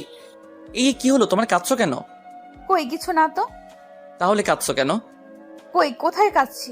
ওই এমনি চোখে কি জানি পড়লো। আমি কি বোকা নাকি? নিজেকে চালাক ভাবো তুমি? সত্যি করে বলো কি হয়েছে? আসলে এইভাবে তুলে আমার মা বাবা খাইয়ে দিতেন তো, তাই আজকে আপনি খাইয়ে দিতেই ওনাদের কথা মনে পড়ে গেল। ধুর পাগলি, খাওয়ার সময় এইভাবে কেউ কাঁদে নাকি? একদম কাঁদবে না। ওনারা সবসময় তোমার পাশেই আছে, তোমাদের জন্য সবসময় দোয়া করে। আর তোমরা যদি এইভাবে ভেঙে পড়ো তাহলে যে ওনাদের আত্মা কষ্ট পাবে। হুম। আচ্ছা, এবার লক্ষ্মী মেয়ের মতো হা করো, আর একদম কাঁদবে না। পুরো খাবারটা শেষ করতে হবে। তোমাকে আরো মোটু হতে হবে, কারণ আমি চিকন চাকন মেয়ে পছন্দ করি না, বুঝলা? কথাটা শুনেই মেয়েটার মুখের হাসির ঝলক দেখতে পেলাম। কি সুন্দর মায়াবী হাসি। বারবার এই হাসির ওপর আমি ক্রাশ খাই। ওকে খাওয়ানোর পরে নিজেও খেয়ে নিলাম। তারপর বিল মিটিয়ে দিলাম। পরে আবার মন চাচ্ছিল মেয়েটাকে কোলে নেই, কিন্তু সে তো মানা করে দিছে, তাই নিতে পারলাম না। কিন্তু তাও আমার কাঁধে হাত রেখে আস্তে আস্তে হেঁটে হেঁটে গাড়ির ভিতরে গিয়ে বসলো। আমি গাড়ি চালাতে শুরু করলাম। মাঝপথে মেয়েটা বলল, ওই প্লিজ প্লিজ গাড়িটা থামান প্লিজ। কেন, কি হইছে? আহ, এত কথা না বলে থামান না। আমি আর কোনো আপত্তি না করে মারলাম ব্রেক। গাড়িটা থেমে গেল। আমি আর মেয়েটা দুইজনেই গাড়ি থেকে নামলাম। এখন আবার কোথায় যাবে? ওই যে দেখছেন একটা রাস্তার ওই পাশে একটা মাঠ আর একটা পুকুর দেখা যাচ্ছে, ওইখানে একটু নিয়ে যাবেন প্লিজ। কেন? আসলে আমার পুকুর পাড়ে বসে থাকতে খুব ভালো লাগে, নিয়ে চলুন না প্লিজ। বেশি থাকবো না, একটু পর চলে আসবো। আমি আর কিছু না ভেবে মেয়েটাকে সাথে করে নিয়ে গেলাম পুকুর পাড়ে। সেখানে একটা খোলা জায়গায় দুজনে বসে পড়লাম। দুজনের মধ্যে নিস্তব্ধতা বিরাজমান, কেউ কারোর সাথে কথা বলছে না। মেয়েটা আপন মনে কিছুক্ষণ পুকুরের পানির দিকে তাকিয়ে রইল। ওইখানে পাশে একটা ঝালমুড়িওয়ালা লোক ঝালমুড়ি বিক্রি করছিল। আমি তাকে জিজ্ঞেস করলাম ঝালমুড়ি খাবে কিনা। সে মাথা নাড়িয়ে হ্যাঁ সূচক জবাব দিল। পরে আমি ঝালমুড়ি এনে তার হাতে দিলাম। আমিও খেতে লাগলাম। ঝালমুড়ি খাওয়া শেষ, আর কিছুক্ষণ বসে রইলাম। আচ্ছা চলেন এবার যাওয়া যাক। না, বসো, তোমার সাথে কিছু কথা আছে। জি বলুন। সত্যি করে একটা কথা বলবা? তুমি কি সত্যি আমাকে মন থেকে বিয়ে করতে রাজি হইছো নাকি? মেয়েটা আমার এমন প্রশ্ন করাতে কিছুটা আটকে উঠলো। কি বলবে সে নিজেই জানে না। সত্যি কথা বলতে কি, আমি আপনাকে বিয়ে করতে চাইনি, কিন্তু আপনি আমাকে পুলিশে ধরিয়ে দেবার ভয় দেখিয়ে রাজি করিয়েছেন। আমি কি বলবো কিছুই বুঝতে পারছিলাম না, মাথাটা ঘুরাচ্ছে। সত্যি কি তুমি আমাকে পছন্দ করো না? না। আমাকে কি ভালোবাসা যায় না? কেন যাবে না?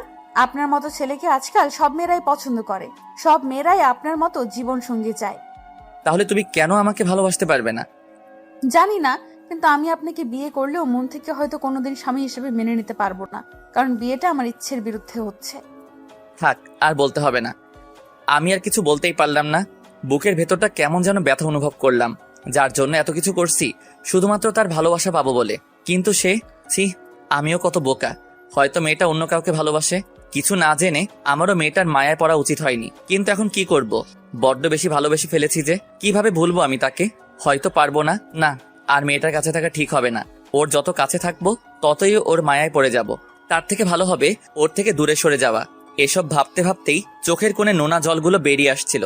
ওকে বুঝতে না দিয়ে মাথাটা ঘুরিয়ে চোখের পানিটা মুছে ফেললাম। মনে মনে বলতে লাগলাম, খুব ভালোবাসি তোমাকে, হয়তো আজকে আমাদের শেষ দেখা।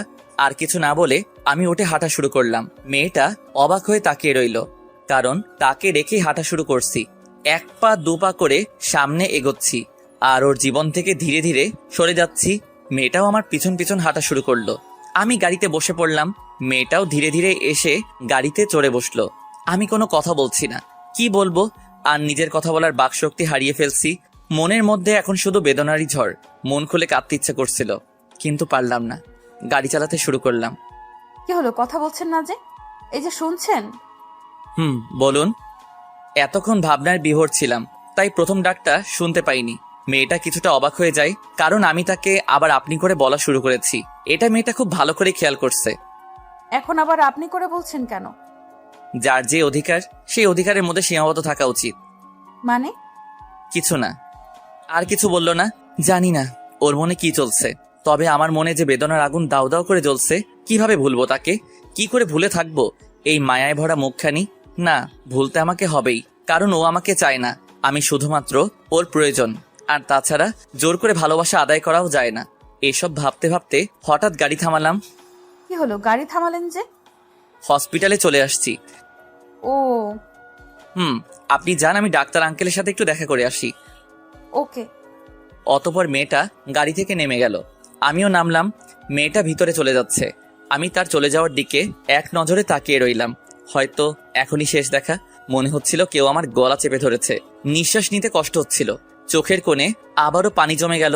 এবার আর বাধা মানল না, গড়িয়ে পড়ল আমার গাল বেয়ে। কোনোদিনও কারোর জন্য কষ্ট হয়নি। আজ বুঝতে পারলাম আপনজন ছেড়ে গেলে কতটা কষ্ট হয়। এই কষ্ট সইবার ক্ষমতা সবার নেই, আমারও নেই। জানি না কতদিন এই পিছুটান থাকবে, কিন্তু আমাকে যে ওর জীবন থেকে সরে যেতেই হবে, কারণ ওর মনের রাজ্যে হয়তো অন্য কেউ রাজ করছে। হাত দিয়ে চোখের পানি মুছে নিলাম। তারপর চলে গেলাম ডাক্তার আঙ্কেলের কেবিনে, ওনার সাথে দেখা করতে। আঙ্কেল, আসতে পারি? আরে অলোক বাবা যে, এসো এসো বসো, তোমার কথাই ভাবছিলাম। আমি চেয়ারে বসলাম। কেন আঙ্কেল? দেখো, আমরা ঠিক করেছি যে আজকেই বাচ্চাটার অপারেশন করব, তাই তোমাকে এই কথাটা বলবো ভাবছিলাম। এত খুশির কথা? আপনি যত তাড়াতাড়ি পারেন অপারেশনটা করে ফেলুন। আচ্ছা আঙ্কেল, তাহলে এখন আমি উঠি। আপনি বাচ্চাটার অপারেশনের পর আমাকে জানাবেন। আমি একটু দরকারি কাজে বাইরে যাচ্ছি। আচ্ছা, জানাবো না। আমি চলে আসলাম সেখান থেকে। ভাবছি চলে তো যাব, তাহলে মেয়েটাকে শেষ একটি নজর দেখে যাই। জানি এতে আমার মনের কষ্টটা কমবে না, আরো দ্বিগুণ ভাবে বেড়ে যাবে। কিন্তু তাও মেয়েটাকে না দেখে আর থাকতে পারছি না। না, আর পারছি না এখানে থাকতে। শুধু কাঁদতে ইচ্ছা করছে। নিজের ভিতরে শূন্যতা কাজ করছে। কি জানি হারিয়ে ফেলছি। চোখের পানি বাধা মানছে না। কি করব কিছুই বুঝতে পারছি না। আমি রুমের দিকে এগোতে লাগলাম, যেখানে মেয়েটা রয়েছে। মনের মধ্যে কেমন একটা উত্তেজনা কাজ করছে। অবশেষে দরজার সামনে এসে দাঁড়ালাম। দেখি মেয়েটা তার ভাইয়ের পাশে বসে আছে, আর ওর ভাইয়ের মাথায় হাত বুলিয়ে দিচ্ছে। আর পুচকুটা এখনো ঘুমাচ্ছে। ওকে দেখে মনে হচ্ছে কতই না সুখে আছে। আমি একবার মেয়েটির দিকে এক নজরে তাকিয়ে রইলাম। প্রায় অনেকক্ষণ তাকিয়েছিলাম দরজার সামনে দাঁড়িয়ে। কি করব? ভেতরে গেলে যে আমি নিজের চোখের জলকে আটকাতে পারবো না, কারণ মনের মধ্যে এত কষ্ট জমেছে। সারা জীবন কাঁদলেও এর বিন্দু মাত্র কষ্ট কম হবে না। অবশেষে সেই সময় এলো। এখন বাচ্চাটার অপারেশন চলছে, আর মেয়েটা অপারেশন থিয়েটারের সামনে পায়চারি করছে আর কাঁদছে। বেশ বুঝতে পারছি খুব ভয় করছে ওর। সত্যি বলতে এখন আমার খুব ইচ্ছা করছে ওকে জড়িয়ে ধরে বলি, চিন্তা করো না, সব ঠিক হয়ে যাবে। কিন্তু সেটা করার অধিকার আমার নেই, ছিল না, আর কোনোদিনও থাকবেও না। কিছুক্ষণ পর ডাক্তার আঙ্কেল রুম থেকে বেরিয়ে আসলেন। মেয়েটা ডাক্তার আঙ্কেলের সাথে কথা বলে দৌড়ে রুমের মধ্যে চলে গেল। মনে হয় বেঁচে গেছে, কারণ মেয়েটার মুখে হাসির ছাপ দেখতে পাচ্ছিলাম। কিন্তু দূর থেকে দাঁড়িয়ে কি বললেন ডাক্তার আঙ্কেল তা শুনতে পাইনি। বাচ্চাটার কি অবস্থা তা জানার জন্য ডাক্তার আঙ্কেলের কাছে ফোন দিলাম। যেহেতু আমাদের পারিবারিক ডাক্তার, তাই আগে থেকে নাম্বার আমার ফোনে সেভ করা ছিল। রিং হচ্ছে। ফোন রিসিভ করতেই আমি ডাক্তার আঙ্কেলকে সালাম দিলাম। তারপর উনি সালামের জবাব দিলেন। আঙ্কেল, কি অবস্থা বাচ্চাটার? এখন কেমন আছে?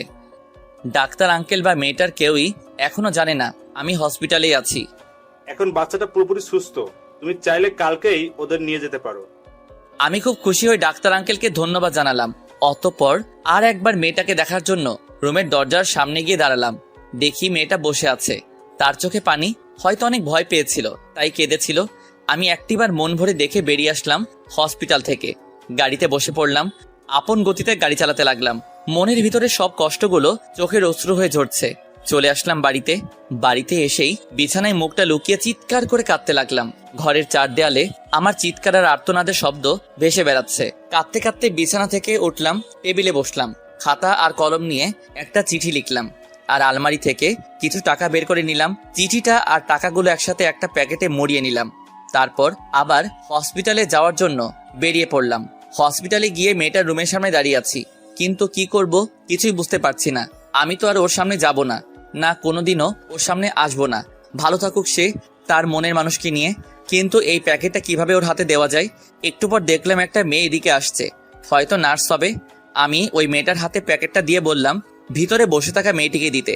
মেয়েটি তাই করলো। আমি যেমনটা বললাম সে তার হাতে প্যাকেটটা ধরিয়ে দিল। বেরিয়ে পড়লাম আমি আমার রাস্তায়। চলে আসলাম মেয়েটার জীবন থেকে। আসার সময় এক প্যাকেট সিগারেট আর মদের বোতল নিয়ে আসি। বাসায় এসে একটা একটা করে সিগারেট খাওয়া শুরু করলাম। সিগারেটের ধোঁয়া আমার ভিতর পুড়ে ছারখার হয়ে যাচ্ছে। এর আগেও তো সিগারেট খেয়েছি, কিন্তু কখনো এতটা জ্বালা করেনি যতটা আজকে করছে। সবগুলো সিগারেট শেষ করলাম। পরে মদের বোতলের মুখটাটা খুললাম, ঢকঢক করে পুরোটা মদ খেয়ে ফেললাম। তাতেও কেন জানি কোনো কাজ হচ্ছে না। মনের মধ্যে উতাল পাতাল করছে, চোখ গড়িয়ে নোনা জল পড়ছে। আমি চিৎকার করে বলছি, হে আল্লাহ, কেন এতটা কষ্ট দিচ্ছ আমায়? কি ক্ষতি করেছি আমি তোমার? তোমার কি একটু দয়া হয় না? তোমার বান্দার এই আর্তনাদ শুনে এনে দাও ওকে। আমার জীবনে ওকে ছাড়া যে আমি বাঁচবো না। ফিরিয়ে দাও, ফিরিয়ে দাও। অবশেষে মাথা ঘুরিয়ে মেঝেতে পড়ে রইলাম। তারপর আর কিছু মনে নেই। আর ওইদিকে মেয়েটার হাতে চিঠিটা দেওয়ার পর ভাবছে কে দিয়েছে চিঠিটা, কারণ আমি নার্সকে মানা করে দিয়েছি আমার কথা না বলতে। মেয়েটা চিঠিটা খুলে পড়তে শুরু করলো। ডিয়ার অজানা ভালোবাসা, জানি না কি মায়ায় পড়েছি আমি। তোমাকে না দেখে এক মুহূর্ত থাকতে পারছি না। প্রথম যেদিন রাতে তোমার সাথে আমার দেখা, তখন তোমাকে দেখার একটা কৌতূহল ছিল, আর দেখার পর সেই কৌতূহলটা ভালোবাসায় রূপ নিল, যাকে বলে লাভ এট ফার্স্ট সাইট। সেই জন্য তোমাকে নিজের করে পেতে চেয়েছিলাম, কারণ এর আগে কোনোদিনও কোনো মেয়েকে এতটা কাছ থেকে দেখিনি যতটা তোমাকে দেখছি। সত্যি বলছি, তোমার ওই কাজল কালো মায়াবী চোখ আর ঠোঁটের মাতাল করে হাসি আমি না দেখে থাকতে পারবো না। এই 2 দিনে তোমাকে নিজের থেকেও বেশি ভালোবেসে ফেলছি। কিন্তু কথায় আছে না, অতি সুখ কপালে সয় না। আমারও ঠিক তাই হয়েছে। কোনো দিন কোনো কিছুর অভাব হয়নি, না চাইতে সবকিছু পেয়ে গেছি। শুধু পাইনি কারো ভালোবাসা। তোমাকে ভালোবেসেছিলাম, ভেবেছিলাম তোমার ভাইয়ের অপারেশনের পর বিয়ে করে সুখে সংসার করব, কিন্তু তা আর হয়ে উঠল না। তুমি তো আমাকে কোনো দিনও তোমার স্বামী হিসেবে মেনে নিবে না, তাই চলে যাচ্ছি সে অচেনা অজানা পথে, যেখানে দেখা পেয়েছিলাম তোমার। ভালো থেকো, নিজের খেয়াল রেখো, আর ওই পুচকোটারও খেয়াল রাখবা, কেমন? আর হ্যাঁ, কিছু টাকা দিয়ে দিলাম, দয়া করে মনে করে ফেলে দিও না, তাহলে খুব কষ্ট পাবো। ওই টাকা দিয়ে তোমার ভাইয়ের জন্য ভালো ভালো কাপড় আর খাবার দাবার কিনে দিও। যদি তোমার তাতেও বিবেকে বাঁধে, তাহলে কোনো একদিন দেখা হলে ফেরত দিয়ে দিও। খোদা হাফেজ। চিঠিটা পড়ার সাথে সাথে মেয়েটার চোখে নোনা পানি বেরিয়ে পড়লো। মেয়েটি চিঠিটা বুকে জড়িয়ে ধরে বলল, কেন চলে গেল? একটিবারও বুঝলে না আমিও তোমাকে ভালোবাসি? তোমাকে আমি সেদিন থেকেই ভালোবেসে ফেলেছি, যেদিন তুমি আমাকে প্রথম বিয়ের কথা বলেছিলে। আমার কি একটু অভিমান করে কথা বলার অধিকার নেই? সত্যি আমি ওই কথাটা মন থেকে বলিনি। ফিরে আসো তুমি, প্লিজ একটিবার ফিরে আসো। আমাকে একটিবার সুযোগ দাও। আমি আর কোনো দিনও তোমার সাথে অভিমান করব না। প্লিজ ফিরে আসো। আমি চাইলেই তো ওর সবকিছু টাকা দিয়ে কেড়ে নিতে পারতাম, কিন্তু আমি তো তা করিনি। বিয়ে করে নিজের বউ হিসেবে স্বীকৃতি দিতে চেয়েছিলাম, কিন্তু সে তো আমাকে স্বামীর অধিকার দিবে না। তাহলে বিয়ে করে বা শারীরিক সম্পর্ক করে কি লাভ? অল্প কিছুক্ষণের সুখের জন্য মেয়েটার সবচেয়ে মূল্যবান জিনিসটি ধ্বংস করে লাভ কি? তার থেকে ভালো ওকে ওর মতো থাকতে দেই। কোনো একদিন হয়তো বুঝতে পারবে আমি ছাড়া আর কেউ তাকে নিজের থেকে বেশি ভালোবাসতে পারবে না। এসব ভাবতে ভাবতে দু চোখের কোণে অশ্রু জমে গেল। খানিকক্ষণ পরই সেগুলো গাল বেয়ে টপ টপ করে পড়তে লাগলো। জীবনটা কত আজব, তাই না? যাকে সব থেকে বেশি আপন ভেবেছিলাম আর যার জন্য আমি পাগল ছিলাম, সেই মেয়েটি আজকে আমাকে পর করে দিছে। যাক, সে ভালো থাকুক, এটাই আমি চাই। হঠাৎ মাথাটা যেন কেমন জানি ঘোরাচ্ছে, কিছু দেখতে পারছি না কেন, আর চারদিকে এত অন্ধকার কেন? আস্তে আস্তে সবকিছু অন্ধকারে হারিয়ে গেল। আমি ঘুমিয়ে গেলাম হঠাৎ। তাই ঘুমন্ত মানুষকে প্রায় মৃত ব্যক্তির ন্যায় বলা হয়ে থাকে। এইদিকে মেয়েটির চিঠিটা বুকে জড়িয়ে ধরে কান্নায় ভেঙে পড়ল, আর এইদিকে আমি নিজেকে নেশায় মাতিয়ে তুলেছি, যে নেশা আমাকে সম্পূর্ণভাবে গ্রাস করে ফেলেছে। চোখে সবকিছু ঝাপসা দেখছি, মনের মধ্যে শুধু বারবার ওই মেয়েটার মুখ। চোখ বন্ধ করলেই তাকে দেখি। এত ভালোবাসার পরও আমি তাকে পাবো না, কারণ সে আমাকে চায় না। পরের দিন, উফ, এটা কিসের আওয়াজ? কানের 12টা বেজে গেল। বুঝতে পারলাম কেউ দরজায় কড়া নাড়ছে, কিন্তু এত সকালে আবার কে এলো? আব্বু তো দেশে নেই, তাহলে কি ওনার কোনো চেনা পরিচয় লোকটা, কি অন্য কেউ? ধুর, ঘুমের 12টা বেজে গেল। যাই দেখি কে এই মহান ব্যক্তি যে এই সাত সকালে আমার ঘুম ভাঙতে কলিং বেলের সাথে যুদ্ধ করছে। আর এদিকে কলিং বেলটা বারবার বেজেই চলেছে। আরে আসছি রে বাবা, এবার থাম, বেলটা নষ্ট করে ফেলবি নাকি? অতপর আমি আস্তে আস্তে হেঁটে দরজার সামনে গিয়ে দাঁড়ালাম। অতপর দরজাটা খোলার জন্য রেডি হয়েছি। দরজাটা খোলার সাথে সাথে ঠাস ঠাস করে 2টা চরের শব্দ শুনতে পারলাম। কানের নিচে হালকা হালকা ব্যথা লাগছে কেন? তাহলে কি চর 2টা আমার গালেই পড়ছে? হ্যাঁ, তাই তো, আমার গালেই পড়ছে। কিন্তু মারলো কে? কার এত বড় সাহস আমাকে আমার বাড়িতে এসে মারে? কিছু বুঝে উঠে আগে ঠাস করে আরেকটা পড়লো। নিজেকে সামলাতে পারিনি, মেঝেতে পড়ে রইলাম। তারপর কি হয়েছে কিছু মনে নেই। অনেকক্ষণ পর চোখ খুলে নিজেকে বিছানায় আবিষ্কার করলাম। এ কি, আমি তো আমার রুমে, কিন্তু এখানে এলাম কিভাবে? ঘড়ির দিকে তাকিয়ে দেখি দুপুর হয়ে গেছে। মাথাটাও কেমন যেন ব্যথা করছে। কি হয়েছিল ধীরে ধীরে সব মনে পড়ল। কে আমাকে চড় মারলো? কার এত বড় সাহস যে আমাকে চড় মারে? হঠাৎ পাশে থেকে একটা কথা সুর ভেসে আসলো। কথাটি ছিল আমি মেরেছি। কথাটি শুনে পাশে তাকাতেই আমার চোখ কপালে উঠে গেল। নিজের চোখকে বিশ্বাস করতে পারছি না। সত্যি দেখছি নাকি স্বপ্ন? শিওর হওয়ার জন্য চিমটি কাটলাম নিজের হাতে। আউচ! না, সত্যি দেখছি। পাশে দাঁড়িয়ে আছে আমার বোরকাওয়ালি থুক্কু।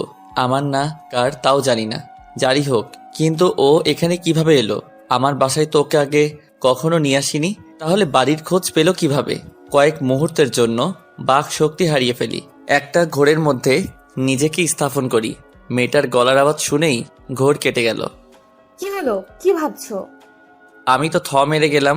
এই কয়দিন আপনি করে ছাড়া কথা বলে নাই, আর এখন ডিরেক্ট তুবিতে নেমে গেছে। কিছু না, আপনি এখানে কিভাবে? আমি আসবো না তো কে আসবে শুনি? অন্য কেউ আছে নাকি? কি বলছেন এসব? দেখুন, আবল তাবল বকবেন না। যান, চলে যান আপনি এখান থেকে। কেন এমন করছো? আমি সত্যিই বুঝতে পারিনি তুমি আমার ওই কথাটা শুনে আমার থেকে দূরে সরে যাবে। যা বলার বলে দিছেন।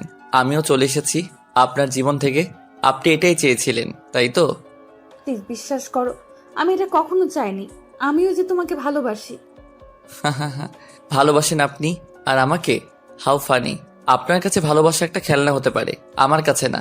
তাই হাত জোর করে মিনতি করছি, প্লিজ চলে যান। মেয়েটার চোখের দিকে তাকিয়ে দেখি চোখ লাল হয়ে গেছে।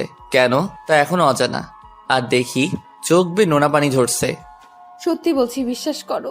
তখন ওই কথাটা আমি তোমার উপর অভিমান করে বলেছিলাম, কারণ সেই দিন তুমি আমাকে ওইভাবে সবার সামনে কোলে তুলে নিয়েছিলে। ও, এখন বুঝছি। মহারানী এই জন্য এমন একটা কথা শুনিয়েছিল। দাঁড়াও, দেখাচ্ছি মজা। যে কারণেই বলেছিলেন, তাতে আমার কি? আমি এখন অন্য কাউকে ভালোবাসি। এখন আপনি আসতে পারেন। কথাটি শোনার সাথে সাথে মেয়েটি হাউমাউ করে কেঁদে দিল। প্লিজ আমাকে মাফ করে দাও, আর কোনোদিনও এমনটি হবে না।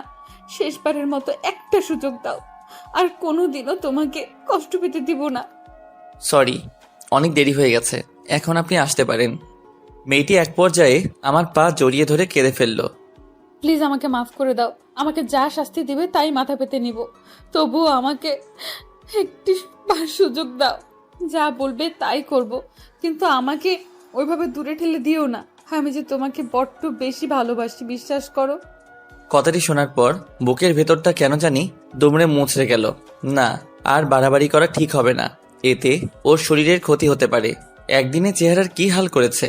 না থাক, আর অভিনয় করতে হবে না। এই কি করছো? উঠো বলছি, পা ছাড়ো। না, ছাড়বো না।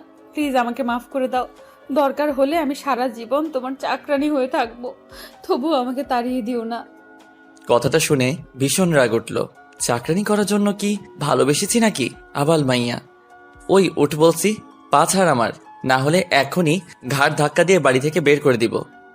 কথাটা শুনে মেয়েটা আরো জোরে কাঁদতে লাগলো। আমি তাকে উঠিয়ে নিলাম। মাথা নিচু করে দাঁড়িয়ে আছে আর ফুপিয়ে ফুপিয়ে কাঁদছে। পাগলি একটা, তোর উপর কি আমি রাগ করে থাকতে পারি বল? আর কোনোদিনও ওইসব কথা বলবি না, কেমন? মেয়েটি আমাকে সঙ্গে সঙ্গে জড়িয়ে ধরে, বেশ শক্ত করে জড়িয়ে ধরছে। দেখছি জড়িয়ে ধরেই কাঁদছে পাগলিটা। বিশ্বাস করো, ওই কথাটা অভিমান করে বলেছিলাম। যদি জানতাম তুমি কষ্ট পাবে তাহলে ওই কথাটা কোনোদিনই বলতাম না। তুমি আমাকে মাফ করে দাও প্লিজ, আর কোনোদিনও এসব বলবো না। মাফ করতে পারি, তার আগে কিছু কথা আছে। আমাকে মারলা কেন? আরো শক্ত করে জড়িয়ে ধরছে। এমন মনে হচ্ছে যেন কেউ আমাকে ওর কাছ থেকে দূরে সরিয়ে নিয়ে যেতে চাচ্ছে, কিন্তু ও ওর সবটুকু শক্তি দিয়ে আগলে রাখার চেষ্টা করছে।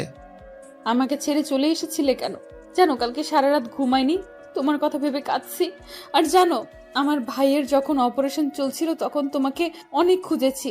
আমার অনেক ভয় করছিল, তোমাকে পাশে আশা করেছিলাম, কিন্তু তুমি কোথাও ছিলে না। কেন চলে গিয়েছিলা জানো? কত ভয় পেয়েছি।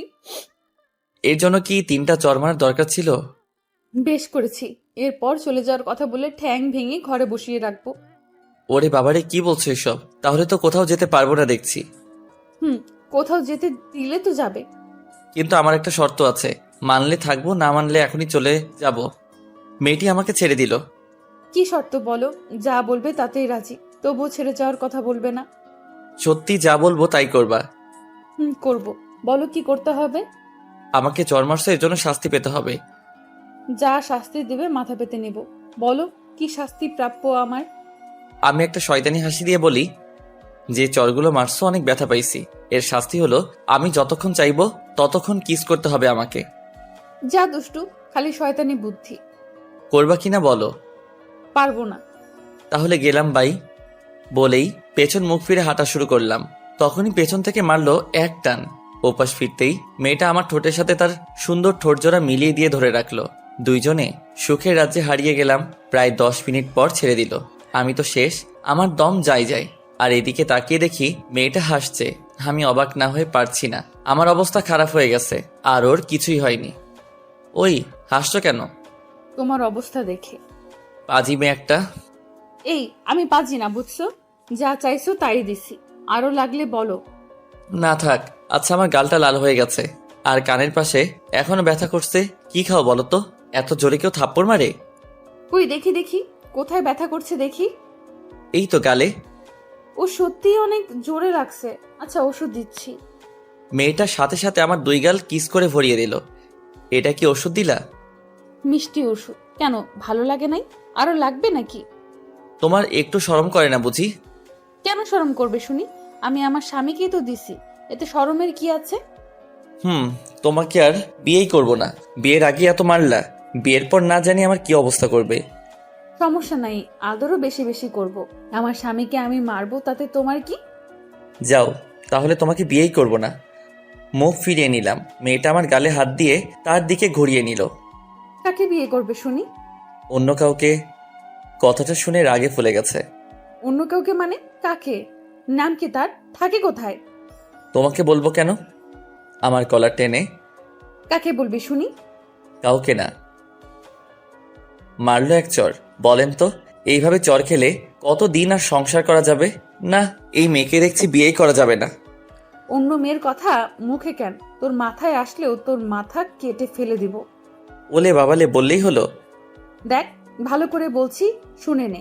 আমাকে ছাড়া কারোর দিকে তাকালে তোর চোখ উপড়ে ফেলে দিব।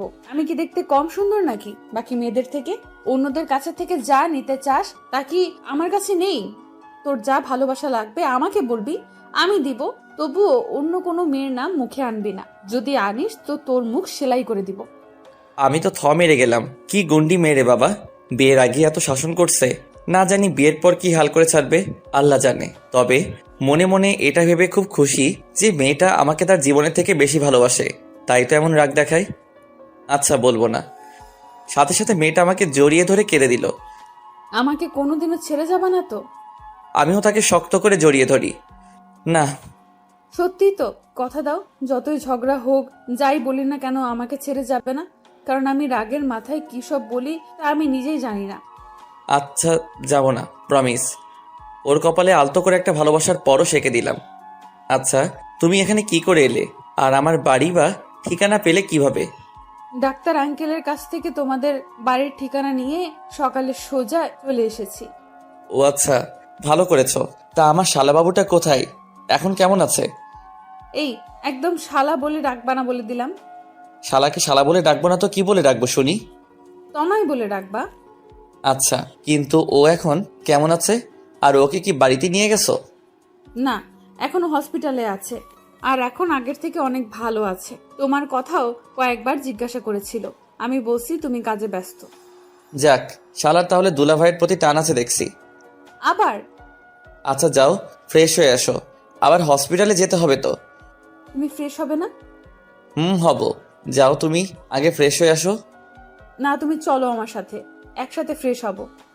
আমি মেরে গেলাম। বলে কি, মেয়েটা পাগল নাকি? ওই, লজ্জা শরমের মাথা খাইছো নাকি? যাও গিয়ে ফ্রেশ হয়ে আসো। আমি কিছু জানি না, তুমি যাবা কিনা বলো, না হলে আমি এখনই চলে যাচ্ছি। কি আর করার, যেতেই হবে। উফ, আর পারা যায় না। আচ্ছা চলো। হাসছো কেন?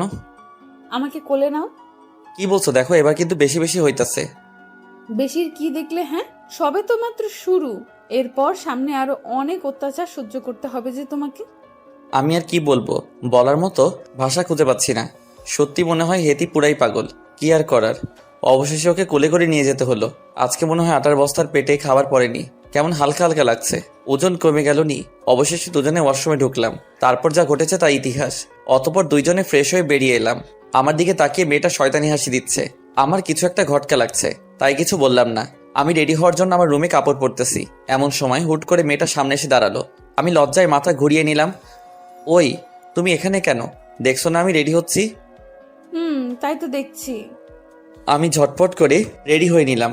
তারপর পেছন ফিরে দেখি মেয়েটা আয়নার সামনে দাঁড়িয়ে চুল আঁচড়াচ্ছে। আমি মুগ্ধ। সেই রূপ দেখে কি মায়াবী মুখখানি, যা কোনোদিনও ভুলার নয়। আমি ধীরে ধীরে ওর সামনে গিয়ে ওকে পেছন থেকে জড়িয়ে ধরলাম। কোমরে হাত দিতেই ও চোখ বন্ধ করে ফেললো। আর আমি ওর চুলের ঘ্রাণে মাতাল হয়ে গেলাম।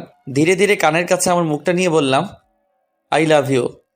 সঙ্গে সঙ্গে ও আমাকে পিছন মুখ ফিরে খুব শক্ত করে জড়িয়ে ধরলো। Love you too. বেশ কিছুক্ষণ এইভাবে জড়িয়ে ধরে থাকি দুজন দুজনকে। অতপর দুজনে বেরিয়ে পড়লাম হসপিটালে যাওয়ার জন্য। যাওয়ার সময় রেস্টুরেন্টে দুপুরের খাবার খেয়ে নেই, আর ওই পুচকুটার জন্য অনেকগুলো চকলেট কিনলাম। অবশেষে দুইজনে হসপিটালে পৌঁছে গেলাম। পুচকুটার কাছে যেতেই পুচকুটা আমাকে বলে, ভাইয়া ভাইয়া, তুমি কোথায় ছিলে? কেন? জানো, আমি তোমাকে কত মিস করেছি। তাই? এই নাও। চকলেটের প্যাকেটটা তার হাতে দিতেই মহা খুশি, যেন রাজ্য জয় করে ফেলছে। অতপর পুচকুটা চকলেট খেতে শুরু করে দিল। খুব ভালোবাসে তো চকলেট, তাই আর দেখলে তর্স হয় না। আমি মেয়েটাকে বলছি, আজকে থেকে তুমি আর তোমার ভাই আমার সাথেই থাকবে। কোথায়? কোথায় আবার? আমার বাসায়। না, এটা সম্ভব না। কেন, কি হয়েছে? দেখো, আমি এমনিতেই সমাজে অনেক বদনাম কামাইছি, আর বদনাম হতে চাই না। এতে বদনামের কি আছে? আমি কিছুই বুঝতে পারছি না। আমি একটা অবিবাহিত মেয়ে, আর তুমিও অবিবাহিত। আমরা দুজনে একসাথে এক বাসায় কোন পরিচয়ে থাকবো বলতে পারো?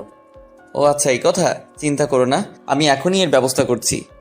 কি করবে শুনি? সেটা কালকে জানতে পারবে। আজকে চলো আমরা কোথাও ঘুরে আসি। বেড়ানোর কথা শুনে পুচকুটা লাফিয়ে ওঠে। কোথায় যাবা তোমরা? আমিও যাব, আমাকেও নিয়ে চলো। আমার এখানে থাকতে আর একটু ভাল লাগছে না। এই, চুপচাপ বস। ভাইয়া, আমি মেয়েটিকে ধমক দিয়ে বলি, উফ, ওকে বকছো কেন? ঠিকই তো বলছে, ওইটুকু বাচ্চা কি করে একা থাকবে? তনয়, তুমি চিন্তা করো না তো, দরকার হলে তোমার আপুকে রেখে তোমাকে নিয়ে যাব। তনয় সাথে সাথে আমার কোলে উঠে পড়ে আর ওর আপুর দিকে তাকিয়ে হাসে। বাবা, ভাইয়াকে পেয়ে আপুকে ভুলে গেলি? আমি আর তনয় দুইজনেই হেসে ফেলি। তারপর আমরা সবাই বেরিয়ে পড়লাম। বের হওয়ার আগে ডাক্তার আঙ্কেলের সাথে একবার দেখা করেছিলাম, কারণ পরে যদি আবার বাচ্চাটার কোনো প্রকার শরীর খারাপ হয় তাই। ডাক্তার আঙ্কেল বলছেন দরকার হলে ফোন করতে। তাই আর দেরি না করে সবাই বেরিয়ে পড়লাম ঘুরতে যাওয়ার জন্য। আজকে চারপাশের প্রকৃতিতে কেমন একটা সৌন্দর্য বিরাজ করছে। আমার মনে হচ্ছে আজকে আমি পৃথিবীতে সবথেকে সুখী মানুষ। আমার আর কিচ্ছু চাওয়ার থাকবে না যদি ওকে পাই। আপন মনে গাড়ি চালাচ্ছি, আর মেয়েটি আর ওর ভাই দুইজনে আজকে খুব খুশি। দুজনের মুখে হাসি, খুব ভালো লাগছে। ওদের মুখের এই হাসি দেখে এই হাসিটা যেন কখনো কোনো কারণে না হারিয়ে যায়, সেই ব্যবস্থা করব। এসব ভাবতে ভাবতে একটা পার্কের সামনে এসে গাড়ি থামালাম। আগে আমি নেমে গেলাম, তারপর ওরা নেমে গেল। তনয়কে আমার কোলে দাও, তোমার কষ্ট হবে। না, কিছু হবে না, ঠিক আছে, আমি রাখতে পারবো। তনয়, তুমি ভাইয়ার কোলে আসবে না? তনয়ের দিকে তাকিয়ে হাত বাড়িয়ে দিলাম। আপু আমি ভাইয়ের কোলে যাব। আচ্ছা যা, এই নাও ধরো। তারপর আমি তনয়কে কোলে করে নিয়ে পার্কের ভিতরে চলে আসলাম। তিনজনে একটা খোলা জায়গায় বসেছিলাম। আজকের আকাশটা কেন এত রোমান্টিক লাগছে। মেঘের গুচ্ছগুলো উড়ে উড়ে খেলা করছে, আর আমি তাদের খেলা করার দিকে এক নজরে তাকিয়ে আছি। মেয়েটির শব্দে ধ্যান ভাঙল। কি হলো? ওভাবে ওপরে তাকিয়ে কি দেখছো? না মানে আজকের আকাশটা কত সুন্দর, তাই না? কেন, আজকে আকাশের কি রং বদলে গেছে নাকি? দূর তা না, কেমন জানি একটা রোমান্টিক ভাব দেখা যাচ্ছে। শয়তানি বুদ্ধি। তাহলে একটু শয়তানি করেই ফেলি। এই, একদম না। দেখছো এখানে কে বসে আছে? ও কিন্তু তোমাকে পিটাবে। তাই নাকি? আমি তনয়ের দিকে তাকাই, দেখি তনয় হাসছে। কি ব্যাপার, তুমিও হাসছো কেন? এমনি। আমি আর কিছু বললাম না। এর মধ্যে পুচকুটা বলে, আপু ওই দিকে যাব। কেন, এখানে কি হয়েছে? দেখো না আপু, কত সুন্দর ফুল ওখানে। আমি ওগুলো নেব। কি করবে তুমি ফুলগুলো নিয়ে? জানি না, চলো না আপু, চলো না। মাঝখান থেকে আমি তনয়কে বললাম, তনয় তুমি গিয়ে সুন্দর সুন্দর অনেকগুলো ফুল তুলে আনো তো। আচ্ছা। তনয় গেল ফুল তুলতে। তারপর মেয়েটির বকবক, তুমি ওকে যেতে বললে কেন? তোমার সাথে শয়তানি করব তাই। এই, একদম ফাজলামো করবা না বলে দিলাম, তাহলে কিন্তু খুব খারাপ হবে। কি করবে শুনি? ওর হাত ধরে টেনে আমার বুকের সাথে জড়ানোর চেষ্টা করলাম, কিন্তু সে তার গায়ের জোর দিয়ে ছাড়িয়ে নেয় নিজেকে। এই কি করছো? হ্যাঁ, লজ্জা শরম বলতে কিছু নেই? লোকে দেখলে কি ভাববে? যা খুশি ভাবুক, তাতে আমার কি? আমি আমার বউকে ধরেছি। বউ বললেই বউ হয়ে যাব নাকি? বিয়ে করছো আমাকে, না। তাহলে আগে বউ করো, তারপর বউ বললো। আচ্ছা, আর কিছু বললাম না। এর মধ্যে তনয় হাজির। শালাটা আমার রোমান্সের 12টা বাজিয়ে দিল। আপু আপু দেখো কতগুলো ফুল তুলে এনেছি। এগুলো দিয়ে কি করবে? আপু আমি টিভিতে দেখেছি, ছেলেরা ফুল নিয়ে মেয়েদেরকে জড়িয়ে ধরে, তারপর কি জানি বলে। বেশি পাকা হয়ে গেছো আজকাল। আমি তো শুধু চুপচাপ বসে বসে দেখি। আপু এই নাও, এগুলো তোমাকে দিলাম। আমার মাথায় আইডিয়া এলো, তনয় আমাকে দিবা না? ভাইয়া তুমি এগুলো দিয়ে কি করবে? কেন, তুমি টিভিতে দেখো নাই ছেলেরা মেয়েদেরকে ফুল দিয়ে জড়িয়ে ধরে? কিন্তু তুমি কাকে দিবে ভাইয়া? কেন, তোমার বোনকে দিব। দিতে পারি, কিন্তু একটা কথা রাখতে হবে। কি কথা বলো? আপুকে ও এভাবে দিবা যেভাবে টিভিতে দেখেছি, তাহলে দিব। আমি তো খুশিতে মনে মনে ডিস্কো ড্যান্স দিতেছি, শালাটা আমার রোমান্সের ভালো সুযোগ করে দিল। তারপর তনয় ফুলগুলো আমার হাতে দিল। আমি মেয়েটির দিকে তাকিয়ে দেখি লজ্জায় তার গাল লাল হয়ে গেছে। এতে লজ্জার কি আছে? আমরাই তো। আর দেরি না করে ফুলগুলো নিয়ে সোজা হাঁটু গেড়ে ফুলগুলো সামনে এগিয়ে সরাসরি প্রপোজ করলাম। এতে মেয়েটা লজ্জায় মাথায় নিচু করে ফেলে, কোনো কথা বলছে না। কি হলো, কথা বলছো না যে? ও বুঝেছি, তুমি আমাকে ভালোবাসো না তাই না? আচ্ছা চলে যাচ্ছি বলেই হাঁটা শুরু করলাম। আরে কই যাও? ওই দাঁড়াও, দাঁড়াও বলছি। আমার হাত টেনে ধরে টান মেরে আবার পিছনে মুখ ঘুরিয়ে নিল। ছাড়ো তো। ওরে বাবা লে, সাহেব দেখি রাগ করছে। দেখো তনয়, তুমি না বললে তোমার ভাইয়াকে আমাকে যাতে জড়িয়ে ধরে? কই ধরলো না তো, আরো উল্টো রাগ দেখিয়ে চলে যেতে চাচ্ছে।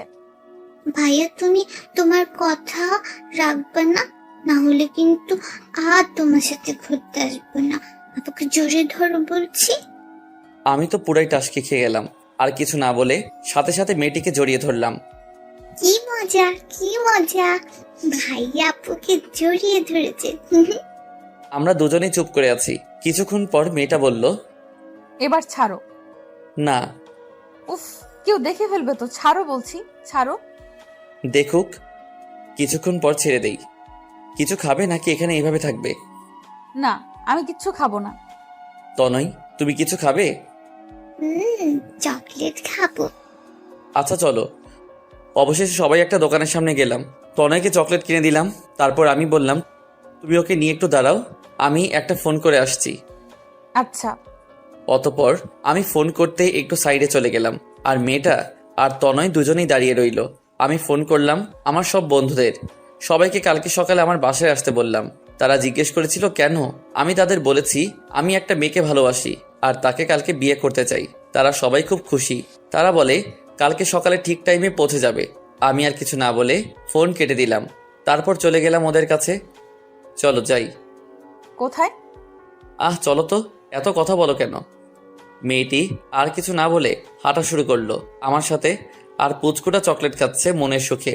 তারপর সবাই গাড়িতে চড়ে বসলাম। আমি গাড়ি চালাচ্ছি। কিছু দূর গিয়ে একটা শপিং কমপ্লেক্সের সামনে গাড়ি দাঁড় করালাম। তারপর সবাই মিলে ভিতরে গেলাম। কি হলো, এখানে নিয়ে আসলে কেন? শপিং করব তাই। কি কিনবে তুমি? দেখতে থাকো। তারপর আমি আমার জন্য একটা পাঞ্জাবির সেট কিনলাম, মেয়েটির জন্য এক সেট শাড়ি কিনলাম, একটা নীল শাড়ি কিনলাম যেটা আমার সব থেকে প্রিয় রং। মেয়েটি শুধু তাকিয়ে তাকিয়ে দেখছে, কিছু বলল না। তারপর অনেক ঘোরাঘুরি করলাম।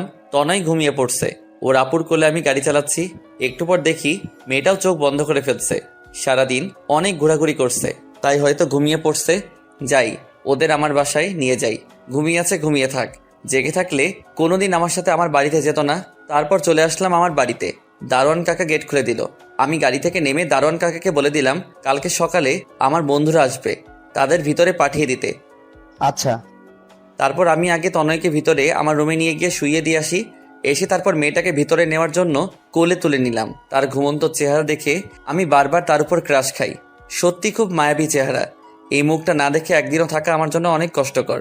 এই মায়াবতীকে সারা জীবন আমার পাশে চাই। কালকে সারা জীবনের জন্য ওকে আপন করে নিব। মেয়েটাকে রুমে এনে শুইয়ে দিলাম, আর ওর কপালে আলতো করে একটা ভালোবাসার পরশ এঁকে দিলাম। ওখানেই পাশে একটা চেয়ার নিয়ে বসে ওর হাত ধরে রেখেছি। মনে মনে ভাবছি, তোমার জীবনের সব কষ্টকে আমি আমার নিজের করে নিতে চাই। আর কোনোদিনও তোমাকে কাঁদতে হবে না। তোমার পাশে মরার শেষ মুহূর্ত পর্যন্ত থাকবো। যত যাই হোক, কোনোদিনও তোমাকে ছেড়ে দিব না। তোমার এই হাতটি খুব শক্ত করে জড়িয়ে ধরে থাকবো সারা জীবন। আপন মনেই এসব কথা ভেবে নিজেকে খুব সুখী মনে হচ্ছে। একটু পরে মনে পড়লো কেউ তো এখনো রাতের খাবার খায়নি। ওকে কি ঘুম থেকে ডেকে তুলবো? না থাক, এখন একটু ঘুমাক। সারাদিন অনেক ধকল গেছে। আমি বরং যাই, গিয়ে দেখি কিচেনে কিছু পাই কিনা। মেয়েটির গায়ে চাদর দিয়ে ঢেকে দিয়ে কিচেনে চলে আসলাম। ঘরে আগে থেকে রান্না করা খাবার ফ্রিজে ছিল, শুধু গরম করতে হবে। কিন্তু ভাত নেই, তাই আর দেরি না করে ভাত বসিয়ে দিলাম। তারপর ফ্রিজ থেকে তরকারির বাটিটা বের করেই পিছন ফিরে তাকিয়ে আমি তো রীতিমতো চমকে উঠলাম। দেখি মেয়েটা আমার সামনে দাঁড়িয়ে আছে। তুমি কখন উঠলে? এই মাত্র। কিন্তু তুমি আমাকে এখানে নিয়ে আসলে কেন? তো কোথায় নিয়ে যেতাম? কেন, আমি যেই বাসায় থাকি সেখানে নিয়ে যেতে। কেন, এখানে কি প্রবলেম? প্রবলেম আমার নেই, প্রবলেম সমাজের। লোকে জানতে পারলে কি ভাববে একবার ভেবে দেখেছো? যা খুশি ভাবুক, তাতে আমার কি? তোমার কিছু না, কিন্তু আমার অনেক কিছু। আমি এখানে থাকতে পারবো না। কথাটা শুনে খুবই কষ্ট পেলাম, খুব খারাপ লাগছে। আমি কি এতই খারাপ যে আমার সাথে বিয়ের আগে এক বাসায় এক ছাদের নিচে থাকা যায় না? আর কথা বাড়াবো না। থাকতে যখন চাই না তখন আর কি করার। আমি তরকারির বাটিটা টেবিলের উপর রেখে ওকে পাশ কাটিয়ে কোনো কথা না বলে চলে আসলাম আমার রুমে। বুকের মধ্যে কেমন যেন একটা টান টান ভাব দেখা যাচ্ছে। যাই হোক, রুমে এসে তনয়কে কোলে নিয়ে বের হলাম। মেয়েটির সামনে গিয়ে দাঁড়িয়ে বললাম, চলো তোমাদের দিয়ে। কথাটা বলার সময় গলাটা আটকে যাচ্ছিল। কেউ যেন একজন গলা চেপে ধরেছিল এমনটা মনে হয়েছে। মেয়েটি আমার দিকে অবাক দৃষ্টিতে তাকিয়ে রয়েছে। আমি আর কথা না বাড়িয়ে সোজা হাঁটা শুরু করলাম। বাড়ি থেকে বের হয়ে গাড়ির সামনে গিয়ে দাঁড়িয়ে রইলাম। খানিকক্ষণ বাদে মেয়েটা এলো। তনয়কে আমার কোলে দাও। ওকে। তনয়কে মেয়েটির কোলে দিয়ে আমি গাড়িতে বসে পড়লাম। কিন্তু অবাক করা ব্যাপার হলো, মেয়েটি গাড়িতে বসেনি, দাঁড়িয়ে রয়েছে। আমি গাড়ির জানালা দিয়ে বললাম, কি হলো, বসো, তাড়াতাড়ি যেতে হবে তো। কই যাব? কই যাবা মানে? একটু আগেই না বললা তোমার বাসায় যাবা? এইটাই আমার বাসা, আমি এখানে থাকবো। চলো ভেতরে চলো। না, এখানে থাকতে পারবে না। এখানে থাকলে লোকে জানলে খারাপ কথা বলা বলি করবে। তার থেকে ভালো তোমাকে তোমার বাড়িতেই রেখে আসি। আমি জানি তুমি রাগ করে এই কথাগুলো বলতেছো। এতে রাগ করার কি আছে? তুমি তোমার বাসায় যেতে চাচ্ছ, তাই তোমাকে দিয়ে আসতে হবে তো। আচ্ছা সরি, আমার ভুল হয়ে গেছে। এখন চলো তো। গাড়িতে বসো, তোমাকে বাসায় দিয়ে আসতে আসতে অনেক রাত হয়ে যাবে। না, আমি কোথাও যাব না, এখানেই থাকবো। এটা আমার স্বামীর বাড়ি, তার মানে এটা আমারও বাড়ি। চলো এখন ভেতরে চলো। চুপচাপ গাড়িতে বসো। মেয়েটা ধমক খেয়ে কান্না করা আরম্ভ করে দিল। দূর চাই, কিছু বললেই শুধু কাঁদে। এদির চোখ নাকি অন্য কিছু, একটু পরপর পানি বেয়ে পড়ে। তুমি ভালো না, তুমি পচা, তুমি খালি আমাকে বকো।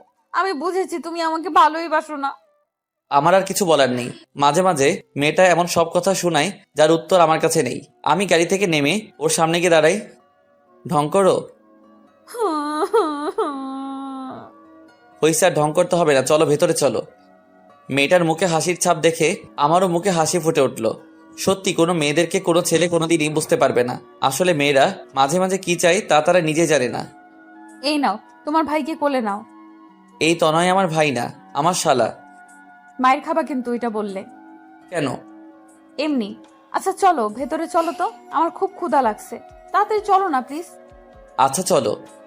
তারপর দুজনে ভিতরে চলে আসলাম। আবার আমি তনয়কে আমার রুমে শুইয়ে দিয়ে আসলাম, আর মেয়েটা চলে গেল কিচেনে। আমি গিয়ে দাঁড়িয়ে দাঁড়িয়ে দেখছি ওকে এক নজরে, চোখের পলকও পড়তে চায় না। একেবারে পুরো নতুন বইয়ের মতো লাগছে। মেয়েটির আমার দিকে চোখ পড়লো। এই কি দেখছো এইভাবে? তোমাকে আগে দেখোনি বুঝি? দেখেছি, আর যতবারই দেখছি তোমাকে ততবারই তোমার প্রেমে পড়ে গেছি। ওলে বাবা লে, তাই নাকি? জি তাই। মনে থাকে যেন, আমি ছাড়া অন্য কারো প্রেমে পড়লে আগে তোমাকে মারবো, তারপর যার প্রেমে পড়বে তাকে খুন করে নিজেও গলায় দড়ি দিয়ে মরে যাব। ওই কি বলিস এসব? অন্য কারো প্রেমে পড়বো কেন তুই থাকতে? শোন, আমি বাকি সবার থেকে আলাদা। আমি এক নারীতে সন্তুষ্ট পুরুষ, বুঝলি? বুঝছি, যাও এখন গিয়ে টেবিলে বসো, আমি রান্নাটা শেষ করে আসছি। এই শোনো। কি? আস্তে আস্তে হেঁটে ওর সামনে যাচ্ছি। এই সামনে আসছো কেন? মতলবটা কি? হ্যাঁ, হা হা হা। এই দেখো, একদম দুষ্টুমি করার চেষ্টা করবা না বলে দিলাম, তাহলে কিন্তু কিন্তু কি কি করবে শুনি? পালিয়ে যাব। চেষ্টা করতে পারো। না প্লিজ, এখন এমন করো না প্লিজ। আমি সাথে সাথে ওর হাত ধরে টেনে আমার বুকের মধ্যে জড়িয়ে নিলাম। সঙ্গে সঙ্গে মেয়েটি তার চোখ বন্ধ করে ফেললো। বুঝতে পারছি খুব লজ্জা পেয়েছে। এমন একটা লজ্জাবতী রাঙা বউকে না চাই। সবাই চায় যেন তার প্রিয় মানুষটি তাকে নিজের থেকে বেশি ভালোবাসে। এমন সৌভাগ্য আর কজনের হয়? আজকে নিজেকে খুবই ভাগ্যবান মনে হচ্ছে। অনেকক্ষণ জড়িয়ে ধরে থাকার পর মেয়েটির শব্দে ধ্যান ভেঙে গেল। এই ছাড়ো, ছাড়ো বলছি। এই জন্য আমি থাকতে চাইনি, তুমি শুধু দুষ্টুমি করার সুযোগ খুঁজো। গায়ের জোর খাটিয়ে নিজেকে ছাড়িয়ে নিল। 10টা না 5টা না একটা মাত্র বউ, তার সাথে করবো না তো কার সাথে করবো শুনি? হয়েছে, আর প্রেম দেখাতে হবে না। তো কি দেখাবো? মেয়েটি কিছু না, যাও গিয়ে টেবিলে বসো, আমি খাবার নিয়ে আসছি। আমি কি সাহায্য করতে পারি? কি করবে শুনি? যেন কোনো কিছু। আচ্ছা। ও হয়তো ভাবছে অন্য কিছু, কিন্তু আমি তো মনে মনে অন্য কিছু ভাবছি। কি ভাবছি তা দেখতে পাবেন। অতবার মেয়েটি রান্না করছে। আমি আস্তে করে তার পিছনে গেলাম, মেয়েটিকে আবার জড়িয়ে ধরলাম। এই এই কি করছো? আবার শুরু করলা নাকি? হুম এই বুঝি তোমার সাহায্য করা? তুমি রান্না করো, আমি তোমাকে জড়িয়ে ধরে থাকি। সাথে সাথে আমার হাতগুলো ওর কোমর স্পর্শ করতেই ও কিছুটা শিউরে ওঠে, চোখ বন্ধ করে ফেলে। ওর হার্টবিট বেড়ে যাচ্ছে, খুব জোরে জোরে নিঃশ্বাস নিচ্ছে। এমনকি ওর ঠোঁট জোড়া কাঁপছে।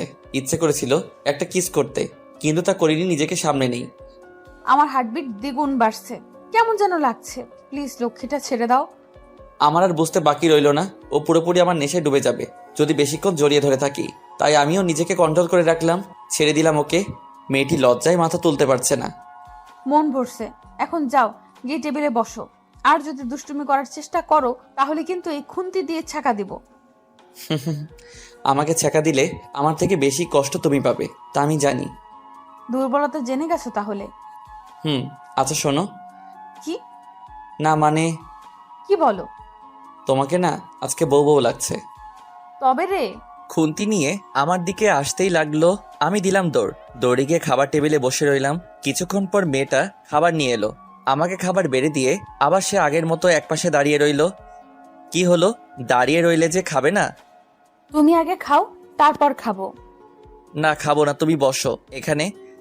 মেয়েটিকে জোর করে বসিয়ে দিলাম আমার পাশের চেয়ারে। অতঃপর ভাতের প্লেট হাতে নিয়ে তাকে তুলিয়ে আগে খাইয়ে দিলাম। কি রোমান্টিক সিন, যে দেখবে সে জ্বলে পুড়ে মরবে। তারপর মেয়েটিও আমাকে নিজের হাতে করে খাইয়ে দিল। খাওয়ানোর সময় আমি 2-1 বার ওর হাতে কামড় দিই। ও কিছু বলে নাই, শুধু হাসে, আর আমি শুধু তাকিয়ে তাকিয়ে দেখি। তারপর খাওয়া দাওয়া শেষ করে সোফায় বসে বসে ফোন টিপছি, আর মেয়েটা কিচেনে একটু কাজ করছে। হঠাৎ করে আমার ফোনের স্ক্রিনে একটা অপরিচিত নাম্বার ভেসে উঠল। আমি ফোনটা হাতে নিয়ে ভাবছি কে হতে পারে যে এই সময় আমাকে ফোন করবে, তাও আবার অচেনা নাম্বার থেকে। ফোনটা রিং বেজে যাচ্ছে। প্রথমবার রিসিভ করিনি, তারপর আবার কল আসলো, তাই আর কিছু না ভেবে কলটা রিসিভ করলাম। প্রথমে সালাম দিলাম। ফোনের ওপাশ থেকে চিরচেনা একটা আওয়াজ শুনতে পেয়ে আমি অবাক, কারণ ফোনটা আর যে কেউ করেনি, করেছে আমার আব্বু। সালামের উত্তর দিতেই বুঝে গেলাম, আব্বু তুমি? হ্যাঁ, কি করছিস তুই? আর নিজের খেয়াল ঠিক মতো রাখছিস তো? জি আব্বু, আমার জন্য চিন্তা করো না। তোমার মতো বাবা থাকতে আমার আবার কি হতে পারে। আব্বু তুমি কবে আসবে? তোমাকে যে আমার অনেক কথা বলার আছে। কি কথা, ফোনে বল। না আব্বু, তুমি আগে দেশে আসো, তারপর বলবো। এখন বল, যদি কোনো প্রবলেম থাকে তাহলে এখান থেকে সমাধান করার চেষ্টা করব। আমি ভাবছি আব্বুকে সব বলবো কি বলবো না। এমনিতেই কাজে বিজি উনি, টেনশনের মধ্যে আবার টেনশন দেওয়াটা কি ঠিক হবে? না মানে আব্বু আসলে একটা কথা বলার ছিল। হ্যাঁ, কি কথা বল। মানে কথাটা হলো, আরে বলবি তো কি কথা? আমি আর দেরি না করে ঝটফট বলে দিলাম, যা হবার হবে। আব্বু, আমি একটা মেয়েকে ভালোবাসি, আর আগামীকাল তাকে বিয়ে করতে যাচ্ছি। আমি ভেবেছিলাম হয়তো আব্বু তার একমাত্র ছেলের ভালোবাসাটা বুঝবে, কিন্তু তা হয়নি। তোর সাহস তো কম না? এতদিন তোকে খাইয়ে পরিয়ে মানুষ করেছি এজন্য যে তুই আমার অনুমতি ছাড়া বিয়ে করবি, তা আবার অন্য মেয়েকে? কথাটা শুনে আমার বুকটা ধরফর করতেছে। কি হচ্ছে বুঝতে পারতেছি না। এখন কি করব? তাহলে কি আব্বু আমার ভালোবাসাকে মেনে নিবে না? না মানে আব্বু, আমি মেয়েটাকে খুব ভালোবাসি, তাই এটা করতে হচ্ছে। এরপর যা বলল তা শোনার জন্য আমি একদমই প্রস্তুত ছিলাম না। তোর বিয়ে আগে থেকে একজনের সাথে ঠিক করে রেখেছি, আর তুই তাকেই বিয়ে করবি। কথাটা শুনে আমার মাথায় আকাশ ভেঙে পড়ল। না আব্বু, এটা আমি করতে পারবো না। আমি ওই মেয়েটাকে খুব ভালোবাসি, আর তাকে ছাড়া কাউকে বিয়ে করতে পারবো না। আর কিছু কথা বলার আগেই কলটা টুট টুট করে কেটে গেল। আমি আবার ব্যাক করলাম, কিন্তু ফোন অফ। চিন্তায় পড়ে গেলাম, তাহলে কি আব্বু আমার ভালোবাসা মেনে নিবে না? না না, এটা হতে পারে না। ওকে ছাড়া কাউকে বিয়ে করতে পারবো না। একবার বিয়ে হয়ে গেলে আব্বুর আর কিছু করার থাকবে না। কিছুদিন রেগে থাকলেও পরে ঠিকই মেনে নিবে। তার একমাত্র ছেলে বলে কথা। বসে বসে ভাবছি কি করা যায়, কিভাবে আব্বুকে রাজি করানো যায়। এসব ভাবতে ভাবতে হঠাৎ করে মেয়েটা আমার সামনে এসে দাঁড়ালো। এই কি হলো তোমার? কিছু ভাবছো? আমি কিছুটা চমকে উঠলাম। কই কিছু না তো, কাজ শেষ তোমার? শেষ। আচ্ছা যাও, গিয়ে শুয়ে পড়ো। না, এখন ঘুমাবো না। তো কি করবা শুনি? তোমার সাথে বসে গল্প করব। ও আচ্ছা, এখানে বসো তাহলে। সবকিছু ভুলে যাচ্ছি। ধীরে ধীরে মেয়েটা সামনে থাকলে আমার কোনো কষ্টই থাকে না। জানি না কেন, ওকে দেখলে সব কষ্ট দূর হয়ে যায়। না, এখানে না, তাহলে কোথায়? ছাদে চলো, ওখানে বসে বসে চাঁদ দেখবো, আর দুজনে বসে বসে গল্প করব। আর জানো, আজকে আকাশে খুব সুন্দর চাঁদ দেখা যাচ্ছে। তাই নাকি? আচ্ছা চলো তাহলে। আমি সোফা থেকে উঠে হাঁটা শুরু করলাম, আর মেয়েটা পিছনে দাঁড়িয়ে রইল। কি হলো, যাবে না? তুমি অনেক আনরোম্যান্টিক পুরুষ। মানে? ছাদে যাচ্ছ, আমাকে কোলে করে নিয়ে যেতে পারো না? ওরে বাবা, এ তো মেঘনা চাইতে বৃষ্টি। মনে মনে খুব খুশি হলাম। আসলে মেয়েটা আমার জন্য পাগল, থুক্কু, পাগলি হয়ে গেছে। এই পাগলিকে ছাড়া আমার কিছু ভালো লাগে না। এত উপরে আটার বস্তা নিয়ে কিভাবে উঠবো? ওই কি বললা তুমি? আমি আটার বস্তা? দেখো, খারাপ হবে যদি এখনই কোলে করে আমাকে ছাদে নিয়ে না যাও তাহলে। তাই নাকি? আচ্ছা নিব না, কি করবে শুনি? ও বুঝেছি, তুমি আমাকে ভালোবাসো না তাই না? আমি মরে গেলে খুব খুশি হবে তাই তো? আমার জায়গায় অন্য কাউকে আনতে পারবে। আমি তো কথা বলার ভাষা হারিয়ে ফেলছি। মাঝে মাঝে এমনভাবে মেয়েটা আমাকে তার কথার জালে ফেলে, যা থেকে আমার মুক্তি পাওয়ার কোনো উপায় নেই। ওই কি বলছিস এসব? আমি তোকেই ভালোবাসি, বিশ্বাস কর। করি না বিশ্বাস। তুমি অন্য কাউকে ভালোবাসো তাই না? কি মেয়েটা কোথায় থাকে? দেখতে কি আমার থেকে সুন্দর, যার জন্য আমাকে অবহেলা করো? আমি তার সামনে গিয়ে দাঁড়ালাম। তারপর ওকে কাছে টানার চেষ্টা করলাম, কিন্তু ও নিজেকে ছাড়িয়ে নিল। একদম আমাকে টাচ করবা না। তুমি আমাকে না, আমার দেহকে ভালোবাসো। আমার মাথায় রক্ত উঠে গেল ওর এসব ফালতু কথা শুনে। ঠাস করে মারলাম এক থাপ্পড়। তোকে না কতবার বলছি এসব ফালতু কথা বলবি না, জানিস না এসব কথা শুনলে আমার রাগ হয়। হ্যাঁ, তা তো হবেই। সত্যি কথা বললে কার না রাগ ওঠে। সত্য তো আর সবাই হজম করতে পারে না। তুমি আমাকে ভালোবাসো না, ভালোবাসলে আমাকে এভাবে মারতে পারতে না। যাও, আমি চলে যাব, আর আসবো না। ভালো থাকো, বাই। পিছন ফিরে হাঁটা শুরু করলো। সাথে সাথে হাত ধরে মারলাম এক টান, সোজা আমার বুকের মধ্যে এসে পড়ে। কই যাও? জানি না। কাঁদছো কেন? তাতে তোমার কি? আমি তো আর তোমার কেউ না। ছাড়ো আমাকে, ছাড়ো বলছি। আমি আরো শক্ত করে জড়িয়ে ধরি। আমার লক্ষ্মী বউটা কি রাগ করছে? আচ্ছা, আর কাঁদতে হবে না, এবার কান্না থামাও। চলো, তোমাকে কোলে করেই নিয়ে যাচ্ছি। মেয়েটিকে কোলে নিয়ে আমি সিঁড়ি বেয়ে ছাদে উঠছিলাম। মনে হচ্ছিল কোনো ময়দার বস্তাকে কোলে নিচ্ছি। আবার একটু খুশি লাগছে এই ভেবে যে মেয়েটা আমাকে প্রচন্ড ভালোবাসে। আস্তে আস্তে করে সিঁড়ি বেয়ে ছাদে উঠছি। বেশ বুঝতে পারছি আমার জামাটা ভেজা ভেজা লাগছে, কিন্তু হঠাৎ জামাটা ভিজলো কিভাবে? মেয়েটির দিকে দেখি ও মুখ লুকিয়ে আছে আমার বুকের মধ্যে, কিন্তু আমার জামা ভিজতেছে কেন? তার মানে কি মেয়েটা কাঁদছে নাকি? তাড়াতাড়ি করে ছাদে উঠে গেলাম। এই যে ম্যাডাম, ছাদে এসে গেছে, এবার নামুন। না। ওই নিজের ইচ্ছায় নামবি নাকি ফেলে দেব? মেয়েটি আর কিছু না বলে আস্তে করে নেমে গেল। ওর দিকে তাকিয়ে আমার বুকের ভিতরটা কেমন জানি একটা মোচড় দিয়ে উঠলো। দেখলাম মেয়েটার চোখে নোনা পানি, আর আমার জামার দিকে একবার তাকিয়ে দেখলাম বুকের মাঝে কিছুটা জায়গায় ভিজে গেছে। কিছুই বুঝতে পারলাম না, শুধু শুধু আবার কাঁদছে কেন? এটা মেয়ে নাকি অন্য কিছু? যাই বলি না কেন, একটু এদিক ওদিক হলেই কাঁদে। এই কাঁদছো কেন, কি হয়েছে? কিছু না। আমি তার চোখের পানি মুছে দিলাম। তাহলে এইভাবে কাঁদছো কেন, বলো আমাকে কি হয়েছে? কিছু বলার আগে হুট করে জড়িয়ে ধরে, খুব শক্ত করে জড়িয়ে ধরে। আমার নিঃশ্বাস নিতেও কষ্ট হচ্ছিল। জড়িয়ে ধরে কান্না করে দিল। কি হয়েছে, তুমি এইভাবে কাঁদছো কেন, বলবে তো? জানো, মাঝে মাঝে ভয় হয় তুমি আমাকে আবার ছেড়ে চলে যাবে না তো। আমি যে তোমাকে খুব বেশি ভালোবাসি, নিজের থেকেও বেশি ভালোবাসি। তুমি যা বলবে তাই করব, তবুও কোনোদিন আমাকে ছেড়ে চলে যাবে না তো? এই পৃথিবীতে শুধু তুমিই আছো যে আমাকে ভালোবাসে, যে আমার মন বোঝে। তুমি ছেড়ে চলে গেলে যে মরণ ছাড়া আর কিছুই করার থাকবে না আমার। ওর এমন কথা শুনে বুকের মধ্যে একটা ব্যথা অনুভব করলাম। কেন তা জানি না, হয়তো ভালোবাসি তাই। মেয়েটি আমাকে আরো শক্ত করে জড়িয়ে ধরে রইল। আচ্ছা, একটা কথা বলি। একটা না, হাজারটা বলো। অনুমতি নেওয়ার দরকার হবে না, বিনা অনুমতিতে যা খুশি করতে পারো। সবকিছু তোমার নামে দিয়ে দিছি। আচ্ছা, আমাকে এত ভালোবাসো কেন? জানি না। বলবে নাকি চলে যাব? বললাম তো জানি না। আরো শক্ত করে জড়িয়ে ধরলো চলে যাওয়ার কথা শুনে। আচ্ছা ছাড়ো আমাকে, আমি চলে যাব। তুমি ভালো না, এত কষ্ট করে কোলে নিয়ে ছাদে নিয়ে আসলাম, কোথায় একটু আদর করবে তা না, শুধু কেঁদেই যাচ্ছে। মেয়েটি আমাকে ছেড়ে দিল, আর সেই সাথে কান্নাও থেমে গেল। ওই যাবা? যেখানে খুশি। তোমার কি? আমারই সব, বুঝেছো? মানে? মানে কিছু না, ওইদিকে দেখো। আমি মাথা ঘোরাতেই ও আমার গালে একটা চুমু খেলো। এইটা কি হলো? আমি তো হতবাক হয়ে গেলাম, কারণ আমি বুঝতে পারিনি ও আমাকে এইভাবে চুমু খাবে। কেন আদর করলাম? তুমি না বললে আমি তোমাকে আদর করি না, তাই তো আদর করে দিলাম। এটা ধোকা, আদর না। তুই আমাকে না বলে আমার গালে চুমু খেলে কেন? কেন, এর জন্য আবার অনুমতি নিতে হবে নাকি? নিতে হবে মানে 100 বার নিতে হবে, কারণ গালটা আমার, আর এটা সরকারি কোনো জিনিস না যে কেউ মন চাইলেই নিয়ে যাবে। এখন ওইটাতে শুধু আমার অধিকার, বুঝলে? তাহলে আমিও তাই করব। কি করবে শুনি? আর কিছু না বলে সঙ্গে সঙ্গে ওর ঠোঁট জোড়ার সাথে আমার ঠোঁট জোড়া লাগিয়ে দিলাম। ও আমার নেশায় পুরোপুরি ডুবে গেল।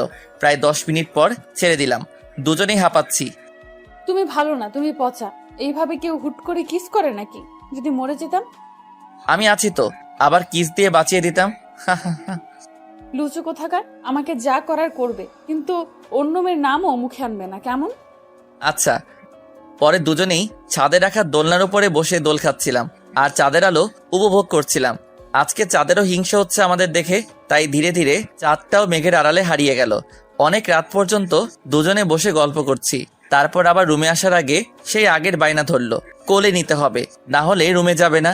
কি আর করার, বাধ্য হয়ে কোলে তুলে নিলাম। মেয়েটাকে কোলে নিয়ে আমি এক দৃষ্টিতে তার দিকে তাকিয়ে রইলাম। তার কাজল কালো চোখগুলো দেখে আমার চোখের জ্বালা বেড়ে যাচ্ছে। মন চায় সারাদিন সারাক্ষণ শুধু তাকিয়ে থাকি, চোখের পলকও পড়তে চাচ্ছে না। আমার এইভাবে তাকিয়ে থাকা দেখে মেয়েটা লজ্জায় আমার বুকের মধ্যে মুখ লুকিয়ে ফেলে। নিজের অজান্তে আমার মুখে হাসি ফুটে ওঠে ওর এই কাণ্ড দেখে। পরে ওকে নিয়ে আমার রুমে শুইয়ে দিলাম ওর ভাইয়ের সাথে। আচ্ছা এখন ঘুমাও, সকালে তাড়াতাড়ি উঠতে হবে তো। তুমি ঘুমাবে না?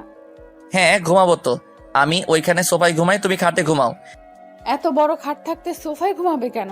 আমি আর কিছু শুনতে চাই না, তুমিও খাটে ঘুমাবে আমাদের সাথে, ব্যাস। দেখো বোঝার চেষ্টা করো, এখন এক খাটে ঘুমালে নিজেকে সামলাতে পারবো না, তাই প্লিজ আর জেদ করো না, ঘুমিয়ে পড়ো। যা খুশি করো, বাধা দিস থেকে। আগেও বলেছি, এখনো বলছি, আমি আমার সব কিছু তোমাকে দিয়ে দিছি, তাই বেশি কথা না বলে চুপচাপ এখানে এসে ঘুমাও, আমি তোমার বুকে ঘুমাবো। এসব পাগলামি বন্ধ করো তো, ঘুমিয়ে পড়ো, অনেক রাত হইছে। দেখো, চুপ এখানে শুয়ে পড়ো, না হলে কিন্তু। কিন্তু কি? মেয়েটি শুয়ে থাকা অবস্থা থেকে উঠে দাঁড়ালো, ঠাস করে একটা বসিয়ে দিল আমার গালে। আমি তো অবাক, এটা মেয়ে নাকি আরো কিছু কিছু বলার আগে চর বসিয়ে দেয়। গালে হাত দিয়ে দাঁড়িয়ে রইলাম চুপচাপ, মনে মনে আবার খুব খুশি লাগছে। এইরকমই তো মিষ্টি একটা বউ চাই, যে কথায় কথায় রাগ করবে, কিছু হলে শাসন করতে শুরু করবে। কিরে চুপচাপ দাঁড়িয়ে আছিস যে? এখনো কি অন্য জায়গায় ঘুমানোর ইচ্ছা আছে নাকি? তোর সাথেই আর থাকবো না, খালি কথায় কথায় মারস। তুই থাক, আমি গেলাম। কই যাবি শুনি? এক পার নড়লে ঠ্যাং ভেঙে হাতে ধরিয়ে দেব। খালি রাগ দেখাতেই পারিস। চুপচাপ এখানে শুয়ে পড়ো বলছি, না হলে আরো পড়বে। না থাক, আর লাগবে না, শুইতেছি। কি আর করার, অবশেষে বাধ্য হয়ে শুতে হলো। মেয়েটা আমাকে শক্ত করে জড়িয়ে ধরে শুয়ে পড়লো। সরি, আমাকে মাফ করে দাও। কেন? তোমাকে ওইভাবে মারার জন্য। জানো, আমি ইচ্ছে করে কিছু করিনি। রাগ উঠলে আমি নিজেকে ধরে রাখতে পারি না, সামনে যেটা পাই সেটা দিয়ে মারি। ভাগ্যিস আমাকে শুধু চর মারছো, অন্য কিছু দিয়ে মারলে তো এতক্ষণে উপরে চলে যেতাম। এসব বলবে না প্লিজ, তোমার মরণ হওয়ার আগে যেন আমার মরণ হয়। তাই আরো শক্ত করে জড়িয়ে ধরলাম। ও চুপচাপ আমার বুকের মধ্যে শুয়ে রইল। আর আমি ভাবছি আব্বুর কথা, তিনি কি সত্যি আমার ভালোবাসাটা বুঝবেন না? এই মেয়েটাকে যে আমি খুব ভালোবাসি, ওকে ছাড়া কিভাবে থাকবো আমি? একবার বিয়েটা হয়ে গেল, আর কিছুই করতে পারবে না। আমি তো তার একমাত্র ছেলে, কতদিনই বা রাগ করে থাকবে, তারপর সবকিছু ঠিক হয়ে যাবে। হঠাৎ মেয়েটার দিকে চোখ পড়লো, দেখলাম মেয়েটা ঘুমিয়ে পড়ছে। ওর ঘুমন্ত চেহারা দেখে আমার কেমন যেন একটা অনুভূতি জাগছে। পুরো ছোট বাচ্চাদের মতো আমাকে জড়িয়ে ধরে ঘুমিয়ে আছে। কত মায়াবী মেয়েটা, একে ছাড়া যে আমার একদিনও ভালো কাটে না এখন। আমি মেয়েটার কপালে একটা ছোট করে চুমু এঁকে দিলাম, তারপর আমি হারিয়ে গেলাম ঘুমের দেশে। সকালে খুব ভোরে মেয়েটির ডাকে আমার ঘুম ভেঙে গেল। এই ওঠো, আজান দিছে, যাও গিয়ে নামাজ পড়ে এসো। আচ্ছা যাচ্ছি। অতঃপর তাড়াতাড়ি উঠে ফ্রেশ হয়ে পাঞ্জাবি পরে নামাজ পড়তে চলে গেলাম। নামাজ পড়ে এসে দেখি মেয়েটা কিচেনে রান্না করছে। আমি ধীরে ধীরে কিচেনের সামনে গিয়ে দাঁড়ালাম। মাথায় আবার দুষ্টামি করার ভূত চাপলো। দেখলাম মেয়েটা চুপচাপ রান্না করছে, তাই আস্তে আস্তে করে তার সামনে গিয়ে পিছন থেকে জড়িয়ে ধরলাম। সাথে সাথে মেয়েটা ভয় চিৎকার করে উঠলো। আরে চিৎকার করছো কেন? তুমি কখন আসলে? এই সবে মাত্র এলাম, এসেই তো তোমাকে। চুপ, লুচু কোথাকার, এসেই দুষ্টুমি শুরু করে দিছো। বারে, তুমি না কালকে রাতে বললে যা খুশি করতে পারি, তুমি কিছুই বলবে না? আচ্ছা হয়েছে, এখন যাও গিয়ে টেবিলে বসো, আমি ব্রেকফাস্ট রেডি করে আনছি। না, আমি এখানেই থাকবো, আর এভাবে জড়িয়ে ধরে থাকবো। তুমি রান্না করো, আমি দেখছি। উফ, তোমাকে নিয়ে আর পারা যায় না। আচ্ছা থাকো, কিন্তু দুষ্টুমি করবে না। আমি তো দুষ্টুমি করবোই, তার জন্যই তো ধরেছি। বলেই আমার হাত ওর কোমর স্পর্শ করলো। সাথে সাথে ও কিছুটা শিউরে উঠে চোখ বন্ধ করে ফেলে। দেখো, খুব খারাপ হচ্ছে কিন্তু। ওক, তাতে কার কি? আমি আমার বউকে ধরেছি, তাতে তোমার কি? মেয়েটা আর কিছু না বলে এক ঝটকে নিজেকে ছাড়িয়ে নিল। হয়েছে, এত বউ বউ করতে হবে না, বিয়েটা হোক আগে, তারপর বউ বউ করো। এখন যাও গিয়ে টেবিলে বসো বলছি। দূর, তুমি খালি আমাকে বকা দাও। যাও, আমি আর তোমার কাছে আসবো না। বলেই হনহন করে হেঁটে চলে আসলাম। এসেই টেবিলে বসে রইলাম। এর মধ্যে বন্ধুর ফোন। রাকিব কল দিছে। রাকিব আমার বেস্ট ফ্রেন্ড। কলটা রিসিভ করলাম। কিরে, সবকিছু রেডি তো? দোস্ত, সবকিছু রেডি, তুই খালি বল কয়টা বাজে যেতে হবে।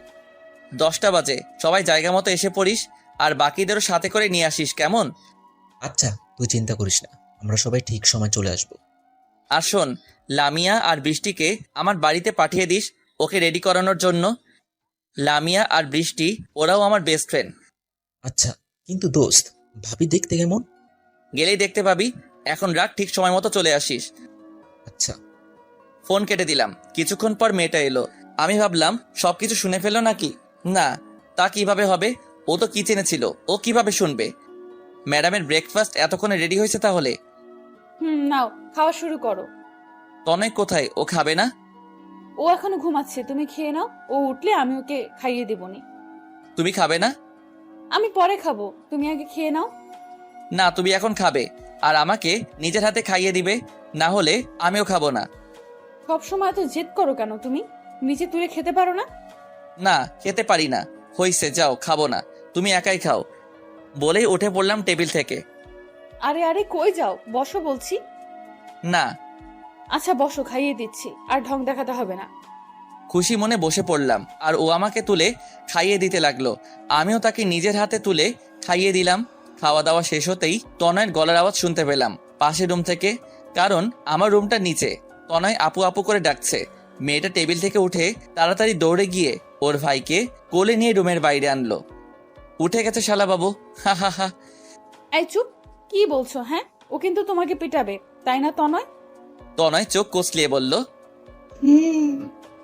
এখনো ঠিকঠাক ঘুম হয় নাই, কারণ এখনো বারবার হাই তুলছে। তাই নাকি? আচ্ছা আমি ওকে রেডি করিয়ে আনছি। ওকে। তারপর মেয়েটি ওর ভাইকে নিয়ে ওয়াশরুমে চলে গেল। ওকে রেডি করানোর জন্য আমি টেবিলে বসে গেম খেলছিলাম।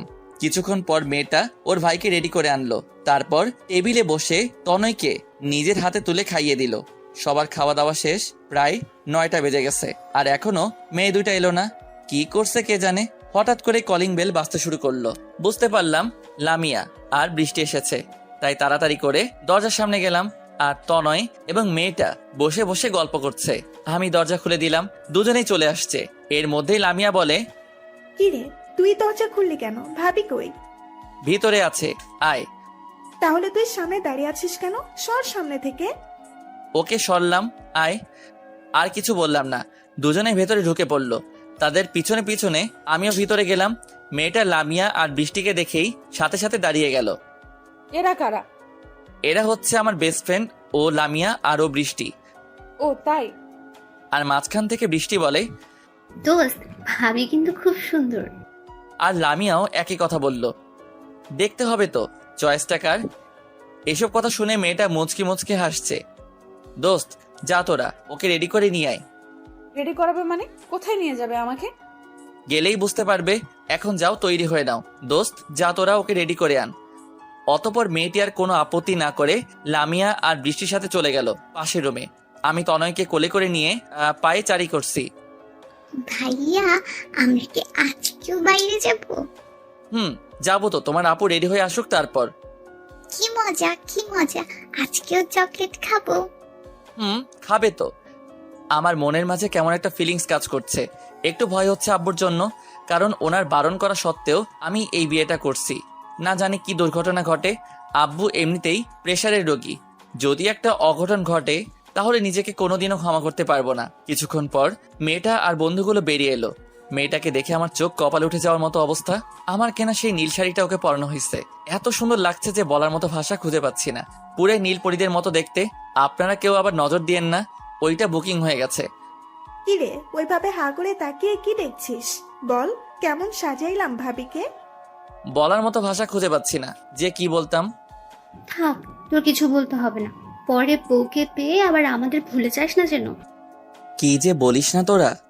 হইছে, আর ঢং দেখাতে হবে না। যা, তুই রেডি হয়ে আয়। আর তোর কোলে এই বাচ্চাটাকে? ও ওর ভাই। ও আচ্ছা, তাই বল। আমি ভাবলাম অন্য কিছু। কি? কিছু না, যা রেডি হয়ে আয়। তারপর আমি তনয়কে ওর বোনের কোলে দিয়ে চলে গেলাম রেডি হতে। খুব বেশি দেরি না করে তাড়াতাড়ি রেডি হয়ে আসলাম। সেই পাঞ্জাবিটাই পরি যেটা গতকাল শপিং মল থেকে কিনে আনছিলাম। তারপর রেডি হয়ে বেরিয়ে আসলাম। মেয়েটা আমার দিকে তাকিয়ে আছে। দোস্ত, তোকে খুব সুন্দর লাগছে রে। ওই স্যার, পাম দিতে হবে না। লামিয়া তো ঠিকই বলেছে, তোকে খুবই সুন্দর লাগছে।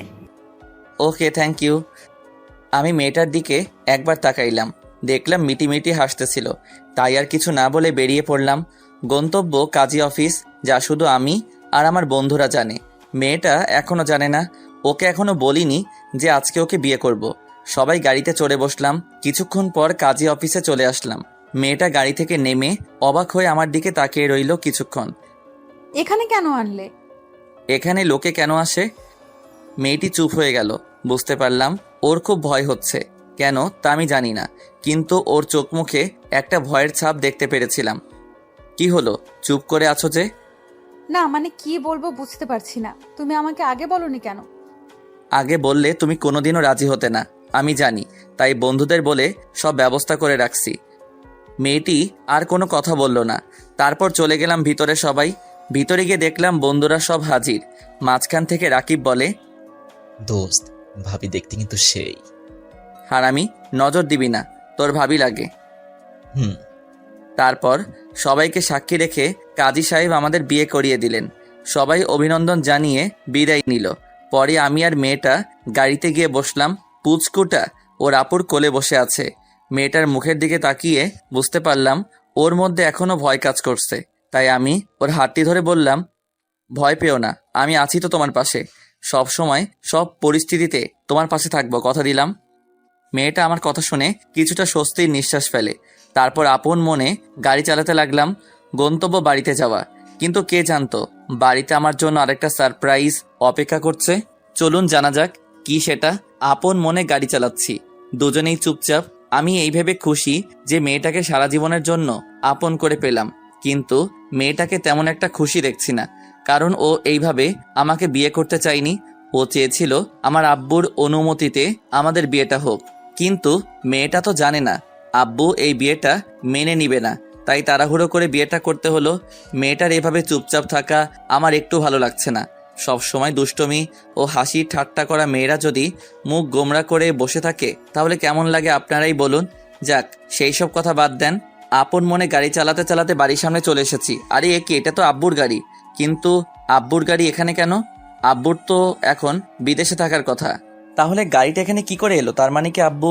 না, আর কিছুই ভাবতে পারছি না, সব কেমন গুলিয়ে যাচ্ছে। এখন আমারও ভয় হচ্ছে। গেটের সামনে গাড়ি থামালাম। গাড়ির হর্ন শুনে দারোয়ান কাকা গেট খুলে দিল। ভেতরে গাড়ি দাঁড় করিয়ে গাড়ি থেকে নেমে দারোয়ান কাকাকে জিজ্ঞেস করলাম, কাকা কে এসেছে বাড়িতে? বড় সাহেব এসেছেন? আচ্ছা ঠিক আছে। দারোয়ান কাকা আবার গেটের সামনে চলে গেলেন। আব্বুর কথা শুনে আমার মাথায় আকাশ ভেঙে পড়ল। পায়ের তলা থেকে মাটি সরে গেল মনে হয়। মনের মধ্যে ভয়টা আরো দ্বিগুণ বেড়ে গেল। এখন কি করব, কিভাবে আব্বুকে রাজি করাবো? এসব ভাবতে ভাবতে মেয়েটাকে নিয়ে ভেতরে যাওয়ার জন্য পা বাড়ালাম। প্রতিটা পদক্ষেপে একটা অজানা ভয় কাজ করছে, না জানি কি করেন উনি। মেয়েটার দিকে একবার তাকালাম। আব্বুর কথা শুনে মেয়েটির মুখে কোনো ভয়ের ছাপ দেখতে পেলাম না। এই বিষয়টা আমাকে ভাবাচ্ছে। আর তনয় তখনও ওর আপুর কোলে। তনয় ও আজকে কোনো কথা বলছে না। পুচকুটা আজকে চুপচাপ হয়েছিল। অবশেষে দরজার সামনে এসে দাঁড়ালাম। কলিং বেলটার চাপতে হলো না, দরজা আগে থেকেই খোলা ছিল। ভয়ের মাত্রা আরো দ্বিগুণ বেড়ে গেল। আমি আর মেয়েটা ভেতরে গেলাম। গিয়ে দেখে আব্বু সোফায় বসে আছেন। ওনাকে দেখে আমার গলা শুকিয়ে কাঠ হয়ে গেছে। বারবার ঢোক গিলছিলাম। হঠাৎ তনয় ওর আপুর কোলে থেকে নেমে আঙ্কেল আঙ্কেল বলে দৌড়ে গিয়ে আব্বুর কোলে উঠে পড়ল। আব্বু তনয়কে হাসি মুখে কোলে তুলে নিল। কি হলো কিছুই বুঝতে পারলাম না। আমি মেয়েটার দিকে তাকিয়ে দেখি মুচকি মুচকে হাসি দিচ্ছে, কিন্তু পুচকুটা আমার আব্বুকে কিভাবে চিনে? আর মেয়েটাই বা হাসছে কেন? কিছু তো একটা রহস্য আছে, কিন্তু কি সেটা জানতে হবে। ভাবনায় পড়ে গেলাম। তনয়ের গলার আওয়াজ শুনে ভাবনার জগৎ থেকে ফিরে এলাম। আঙ্কেল আঙ্কেল, আপনি এতদিন কোথায় ছিলেন? তোমার জন্য চকলেট আনতে গেছিলাম, এই নাও তোমার চকলেট। আব্বু পুচকুটার হাতে চকলেট ধরিয়ে দিল, আর পুচকুটা তো মহা আনন্দে চকলেট খেতে শুরু করলো। আব্বু তাকে সোফায় বসিয়ে দিল। তারপর আব্বু আমার সামনে আসলেন, রাগী লুক নিয়ে তাকিয়ে আছেন আমার দিকে। আমি ভয়ে মাথা নিচু করে ফেললাম, কিন্তু আব্বু তনয়কে কিভাবে চিনে তা এখন আমার অজানা রয়ে গেল। কিরে হতচ্ছাড়া, ভয় পাচ্ছিস? না মানে আব্বু সরি, আমাকে মাফ করে দাও। আমি তোমার অনুমতি ছাড়া বিয়েটা করতে চাইনি, কিন্তু আমি এই মেয়েটাকে ভালোবাসি, তাই তোমার পছন্দ করা মেয়েকে মেনে নিতে পারিনি। আরে হতচ্ছাড়া, ওইটা তো এমনি বলেছিলাম, আর এই বিয়েটা তোর না আমার ইচ্ছেতে হয়েছে। আব্বুর কথা শুনে আমার মনের মধ্যে থাকা প্রশ্নের পাহাড়টা আরো বেড়ে গেল। আমি আব্বুর দিকে অবাক দৃষ্টিতে তাকিয়ে বললাম, মানে কি বলছো তুমি? তোমার ইচ্ছাতে হয়েছে মানে? মানে হচ্ছে এই সেই মেয়ে যাকে আমি তোর জন্য পছন্দ করেছিলাম, আর ওকে বলেছিলাম তোকে ওর ভালোবাসার ফাঁদে ফেলতে, তারপর বিয়ে করতে। আমি বললে তো আর বিয়ে করতি না, তাই আমি প্ল্যান করে তোদের দুজনে বিয়ে দিয়ে দিলাম। আব্বুর কথাটা শুনে আমার কি রকম রিয়্যাক্ট করা উচিত তা আমার জানা নেই। আমি মেয়েটির দিকে একবার তাকিয়ে দেখি ও মিটিমিটি হাসছে। আব্বু কি বলছো কিছুই বুঝতে পারছি না, একটু বুঝিয়ে বলবে? এরপর আব্বু যা বলল তা শুনে আমার পুরো পৃথিবীটা ওলট পালট হয়ে গেল। বুঝলি না তো? আচ্ছা শোন তাহলে, তোর মনে আছে আজ থেকে 6 মাস আগে আমি ব্যবসার কাজে কুমিল্লায় গিয়েছিলাম? সেদিন আমার জীবনে সব থেকে খারাপ দিন ছিল। সেদিন প্রায় দুপুর 2টা বাজে গাড়ি চালাচ্ছিলাম, হঠাৎ আমার মাথাটা কেমন ঘুরতে শুরু করলো। আর তুই তো জানিস আমার এমনিতে প্রেশারের প্রবলেম আছে। তো সেদিন যখন মাথা ঘুরছিল তখন আমি গাড়ির উপর থেকে নিয়ন্ত্রণ হারিয়ে ফেলি। তো গাড়িটা মেন রোড থেকে ঘুরে সোজা ফুটপাতে উঠে যায়। সেখানে একজন ভদ্রমহিলা আর একজন ভদ্রলোক হাঁটছিল। নিজের অজান্তেই গাড়িটা ওনাদের উপর দিয়ে চলে যায়। আমি ব্রেক মারলাম, ততক্ষণে ওনারা দুইজনেই মৃত্যুবরণ করেছে। খোঁজ খবর নিয়ে ওনাদের বাড়িতে গেলাম। লাশ দুইটা দেখে তার পাশে দাঁড়িয়ে থাকা মেয়েটা কান্নায় ভেঙে পড়ে। সেদিন নিজেকে খুব বড় অপরাধী মনে হচ্ছিল রে। আমার জন্য 2টা বাচ্চা ছেলে মেয়ে এতিম হয়ে গেল। এর জন্য আমি নিজেকে আজও ক্ষমা করতে পারিনি, আর হয়তো কোনোদিনই পারবো না। আমি মেয়েটার আত্মীয় স্বজনদের সবকিছু খুলে বলি, আর বলেছিলাম চাইলে ওনারা এখন আমাকে পুলিশে দিতে পারে। কিন্তু ওনারা খুবই লোভী প্রকৃতির লোক ছিলেন। ওনারা আমার কাছ থেকে টাকা নিয়ে আমাকে চলে যেতে বললেন। তখন আমার কোনো উপায় ছিল না ওনাদের কথা শোনা ছাড়া। তাই বাধ্য হয়ে ওনারা যা চেয়েছেন তাই করেছি। যাওয়ার আগে ওনাদের একবার বলেছিলাম ছেলে মেয়েদের আমি আমার সাথে করে নিয়ে যাই, ওনাদের সব ভরণ পোষণের দায়িত্ব আমি নেব। কিন্তু ওনারা সাপ মানা করে দিয়েছেন। তাই আর কিছু না বলে সেখান থেকে চলে গেলাম অফিসে। ঠিক তার কিছুদিন পর আমি কুমিল্লার একটা বাজারে গিয়েছিলাম একটু বাজার করতে। গিয়ে আমার সাথে দেখা হয় মেয়েটার। আমি তার কাছে সেদিন জিজ্ঞেস করেছিলাম সে কেমন আছে, কিভাবে আছে। তার আত্মীয় স্বজনরা তাকে ঠিক মতো খেয়াল রাখে তো? পরে মেয়েটা আমাকে সবকিছু খুলে বলে। তার কথা শুনে আমার চোখের পানি ধরে রাখতে পারিনি। নিজেকে নিজের কাছে ছোট মনে হয়েছিল। আজ আমার জন্য 2টা বাচ্চা ছেলে মেয়ের জীবন এইভাবে ধ্বংস হয়ে যাবে, তা আমি কোনোদিনই মেনে নিতে পারবো না। তাই আমি তাকে বলেছিলাম আমার সাথে আসতে, কিন্তু সে তার আত্মীয় স্বজনদের ভয়ে কিছু করতে রাজি হচ্ছিল না। পরে আমি তাকে বলেছিলাম আমি তোমাকে প্রাপ্য মর্যাদা দিয়ে আমার বাড়িতে নিয়ে যাব, সাথে তোমার ভাইকেও। মেয়েটা কিছুতেই রাজি হচ্ছিল না। পরে তাকে অনেক বুঝিয়ে সুঝিয়ে একদিন রাতের অন্ধকারে মেয়েটাকে বাড়ি থেকে বের করে নিয়ে আসি ঢাকায়। সেদিন মেয়েটাকে কথা দিয়েছিলাম আজ থেকে তার ভাই এবং তার সবকিছুর দায়িত্ব আমার, আর সেদিনই তার সাথে তোর বিয়ে ঠিক করি। কিন্তু তুই যে বখাটে ছিলি, আমি বললেই তো কিছুতেই বিয়ে করতে রাজি হতিস না। তাই আমি মেয়েটিকে বলি তোকে তার প্রেমের ফাঁদে ফেলতে। আর মেয়েটাও তোকে প্রথম দেখেই লাইক করেছিল। তাই সেদিন রাতে ওকে তোর কাছে আমি পাঠিয়েছিলাম, কারণ আমি জানি তুই সেদিন রাতে গাড়ি নিয়ে যেতে ভুলে গেছিস। আর তুই কোন রাস্তা দিয়ে আসবি তা আমার ভালো করে জানা আছে। আর হ্যাঁ, ওর ভাই সত্যি অসুস্থ ছিল। পরে আমি তাকে আমাদের ফ্যামিলি ডাক্তারের ক্লিনিকে ভর্তি করি। আর তোর ডাক্তার আঙ্কেলও সবকিছু জানতো আগে থেকেই। এখন বুঝলি তোর ইচ্ছাই না, তুই আমার ইচ্ছায় বিয়ে করেছিস। আমি থ মেরে দাঁড়িয়ে রইলাম, কি বলবো বুঝতে পারছিলাম না। মেয়েটির দিকে তাকিয়ে দেখি মেয়েটা কাঁদছে। আব্বু, তোমরা সবাই মিলে আমার সাথে এত বড় একটা গেম খেললে? খেললাম তো কি হয়েছে? তুই মেয়েটাকে ভালোবাসিস, আর এখন তো ও তোর বউ। ওর দিকে সবসময় খেয়াল রাখবি, ওর যাতে একটুও কষ্ট না হয়। আমার আর কিছু বলার নেই। তোর কিছু বলতে হবে না, যা বৌমাকে নিয়ে ভেতরে যা। আচ্ছা। এর মধ্যে মেয়েটা কাঁদতে কাঁদতে আব্বুকে জড়িয়ে ধরলো। আরে আরে, এ কি করছো? কাঁদছো কেন? কান্না থামাও, নতুন বউয়ের চোখে জল একদম মানায় না। মেয়েটি আরো জোরে জোরে কান্না করতে লাগলো। আব্বু তার চোখের পানি মুছে দিলেন আর বললেন, আর কোনোদিনও তোমাকে কাঁদতে হবে না। আমার জন্য তোমার জীবন থেকে অনেক কিছু হারিয়ে গেছে, পারলে আমাকে ক্ষমা করে দিও। এই কি করছেন আপনি? আমি তো আপনার কাছে আজীবন ঋণী হয়ে থাকবো, কারণ আমার মা বাবা বেঁচে থাকলেও হয়তো এতটা করতে পারতো না যতটা আপনি আমাদের 2 ভাই বোনের জন্য করেছেন। আজ হয়তো আমার মা বাবা আমাদের 2 ভাই বোনকে দেখে খুব খুশি যে আমরা একটা নতুন বাবা পেয়েছি, যিনি খুবই ভালো মানুষ আর মহান একজন ব্যক্তি। হয়েছে মা, থাক, আর বলতে হবে না। এখন বলো তো, এই পাজিটা কি তোমাকে কষ্ট দিচ্ছে? আমার দিকে ইশারা দিয়ে বললেন, আমিও আজকে খুব খুশি। কেন জানি না, মনের মধ্যে খুশির ঝড় বয়ে গেল। বাবা, আপনার ছেলে আমাকে অনেক জ্বালাইছে। কি সত্যি? আচ্ছা দাঁড়াও, এই হতচ্ছাড়া এদিকে আয়। আমার দিকে তাকিয়ে ডাক দিলেন। আমি সামনে গেলাম, মনের মধ্যে খুশিতে ডিস্কো ড্যান্স দিতেছি। জি আব্বু, বলো। এক্ষুনি বৌমার কাছে ক্ষমা চা বলছি। কি করলাম আবার? ক্ষমা চাইবো কেন? তুই বৌমাকে কষ্ট দিয়েছিস, তার জন্য ক্ষমা চা। অবশেষে বাধ্য হয়ে তার কাছে সরি বলতে হলো। দেখতে দেখতে রাত হয়ে গেল। আব্বু আমাদের দুজনের জন্য একটা রুম আলাদাভাবে সাজালো, আর তনয়কে নিয়ে উনি ওনার সাথে নিচের রুমে গেলেন। অবশেষে বাসর ঘরে ঢুকে পড়লাম। বাসর ঘরে ঢুকে আমার চোখ কপালে উঠে গেল। মেয়েটা এখন আবার কালো বোরকা পরিধান করে খাটের উপর বসে আছে। কি ব্যাপার, হঠাৎ বোরকা পড়লা যে? নামাজ পড়তে হবে তাই। যাও গিয়ে রেডি হয়ে আসো, দুজনে একসাথে নামাজ পড়বো। আমি আর কোনো আপত্তি না করে ওযু সেরে আসলাম। তারপর দুজনে নামাজ পড়লাম। নামাজ শেষে দুজনেই বিছানায় বসে আছি। কি হলো, কথা বলছো না কেন? কি আর বলবো, তোমার মতো একটা হ্যাবলা মার্কা ছেলেকে বিয়ে করে আমার কপাল পুড়লো। আমি তো অবাক। মানে কি? মানে তুমি আমাকে একটু ভালোবাসো না, আদরও করো না, তাই। ও তাই বুঝি। তা আমার বোরকাওয়ালিকে একটু দেখি, তারপর আদর করব। দেখে নাও। আমি আস্তে করে হাত বাড়িয়ে তার মুখের কাপড় তুলে দিলাম। মনে হলো স্বর্গের কোনো পরী আমার সামনে বসে আছে।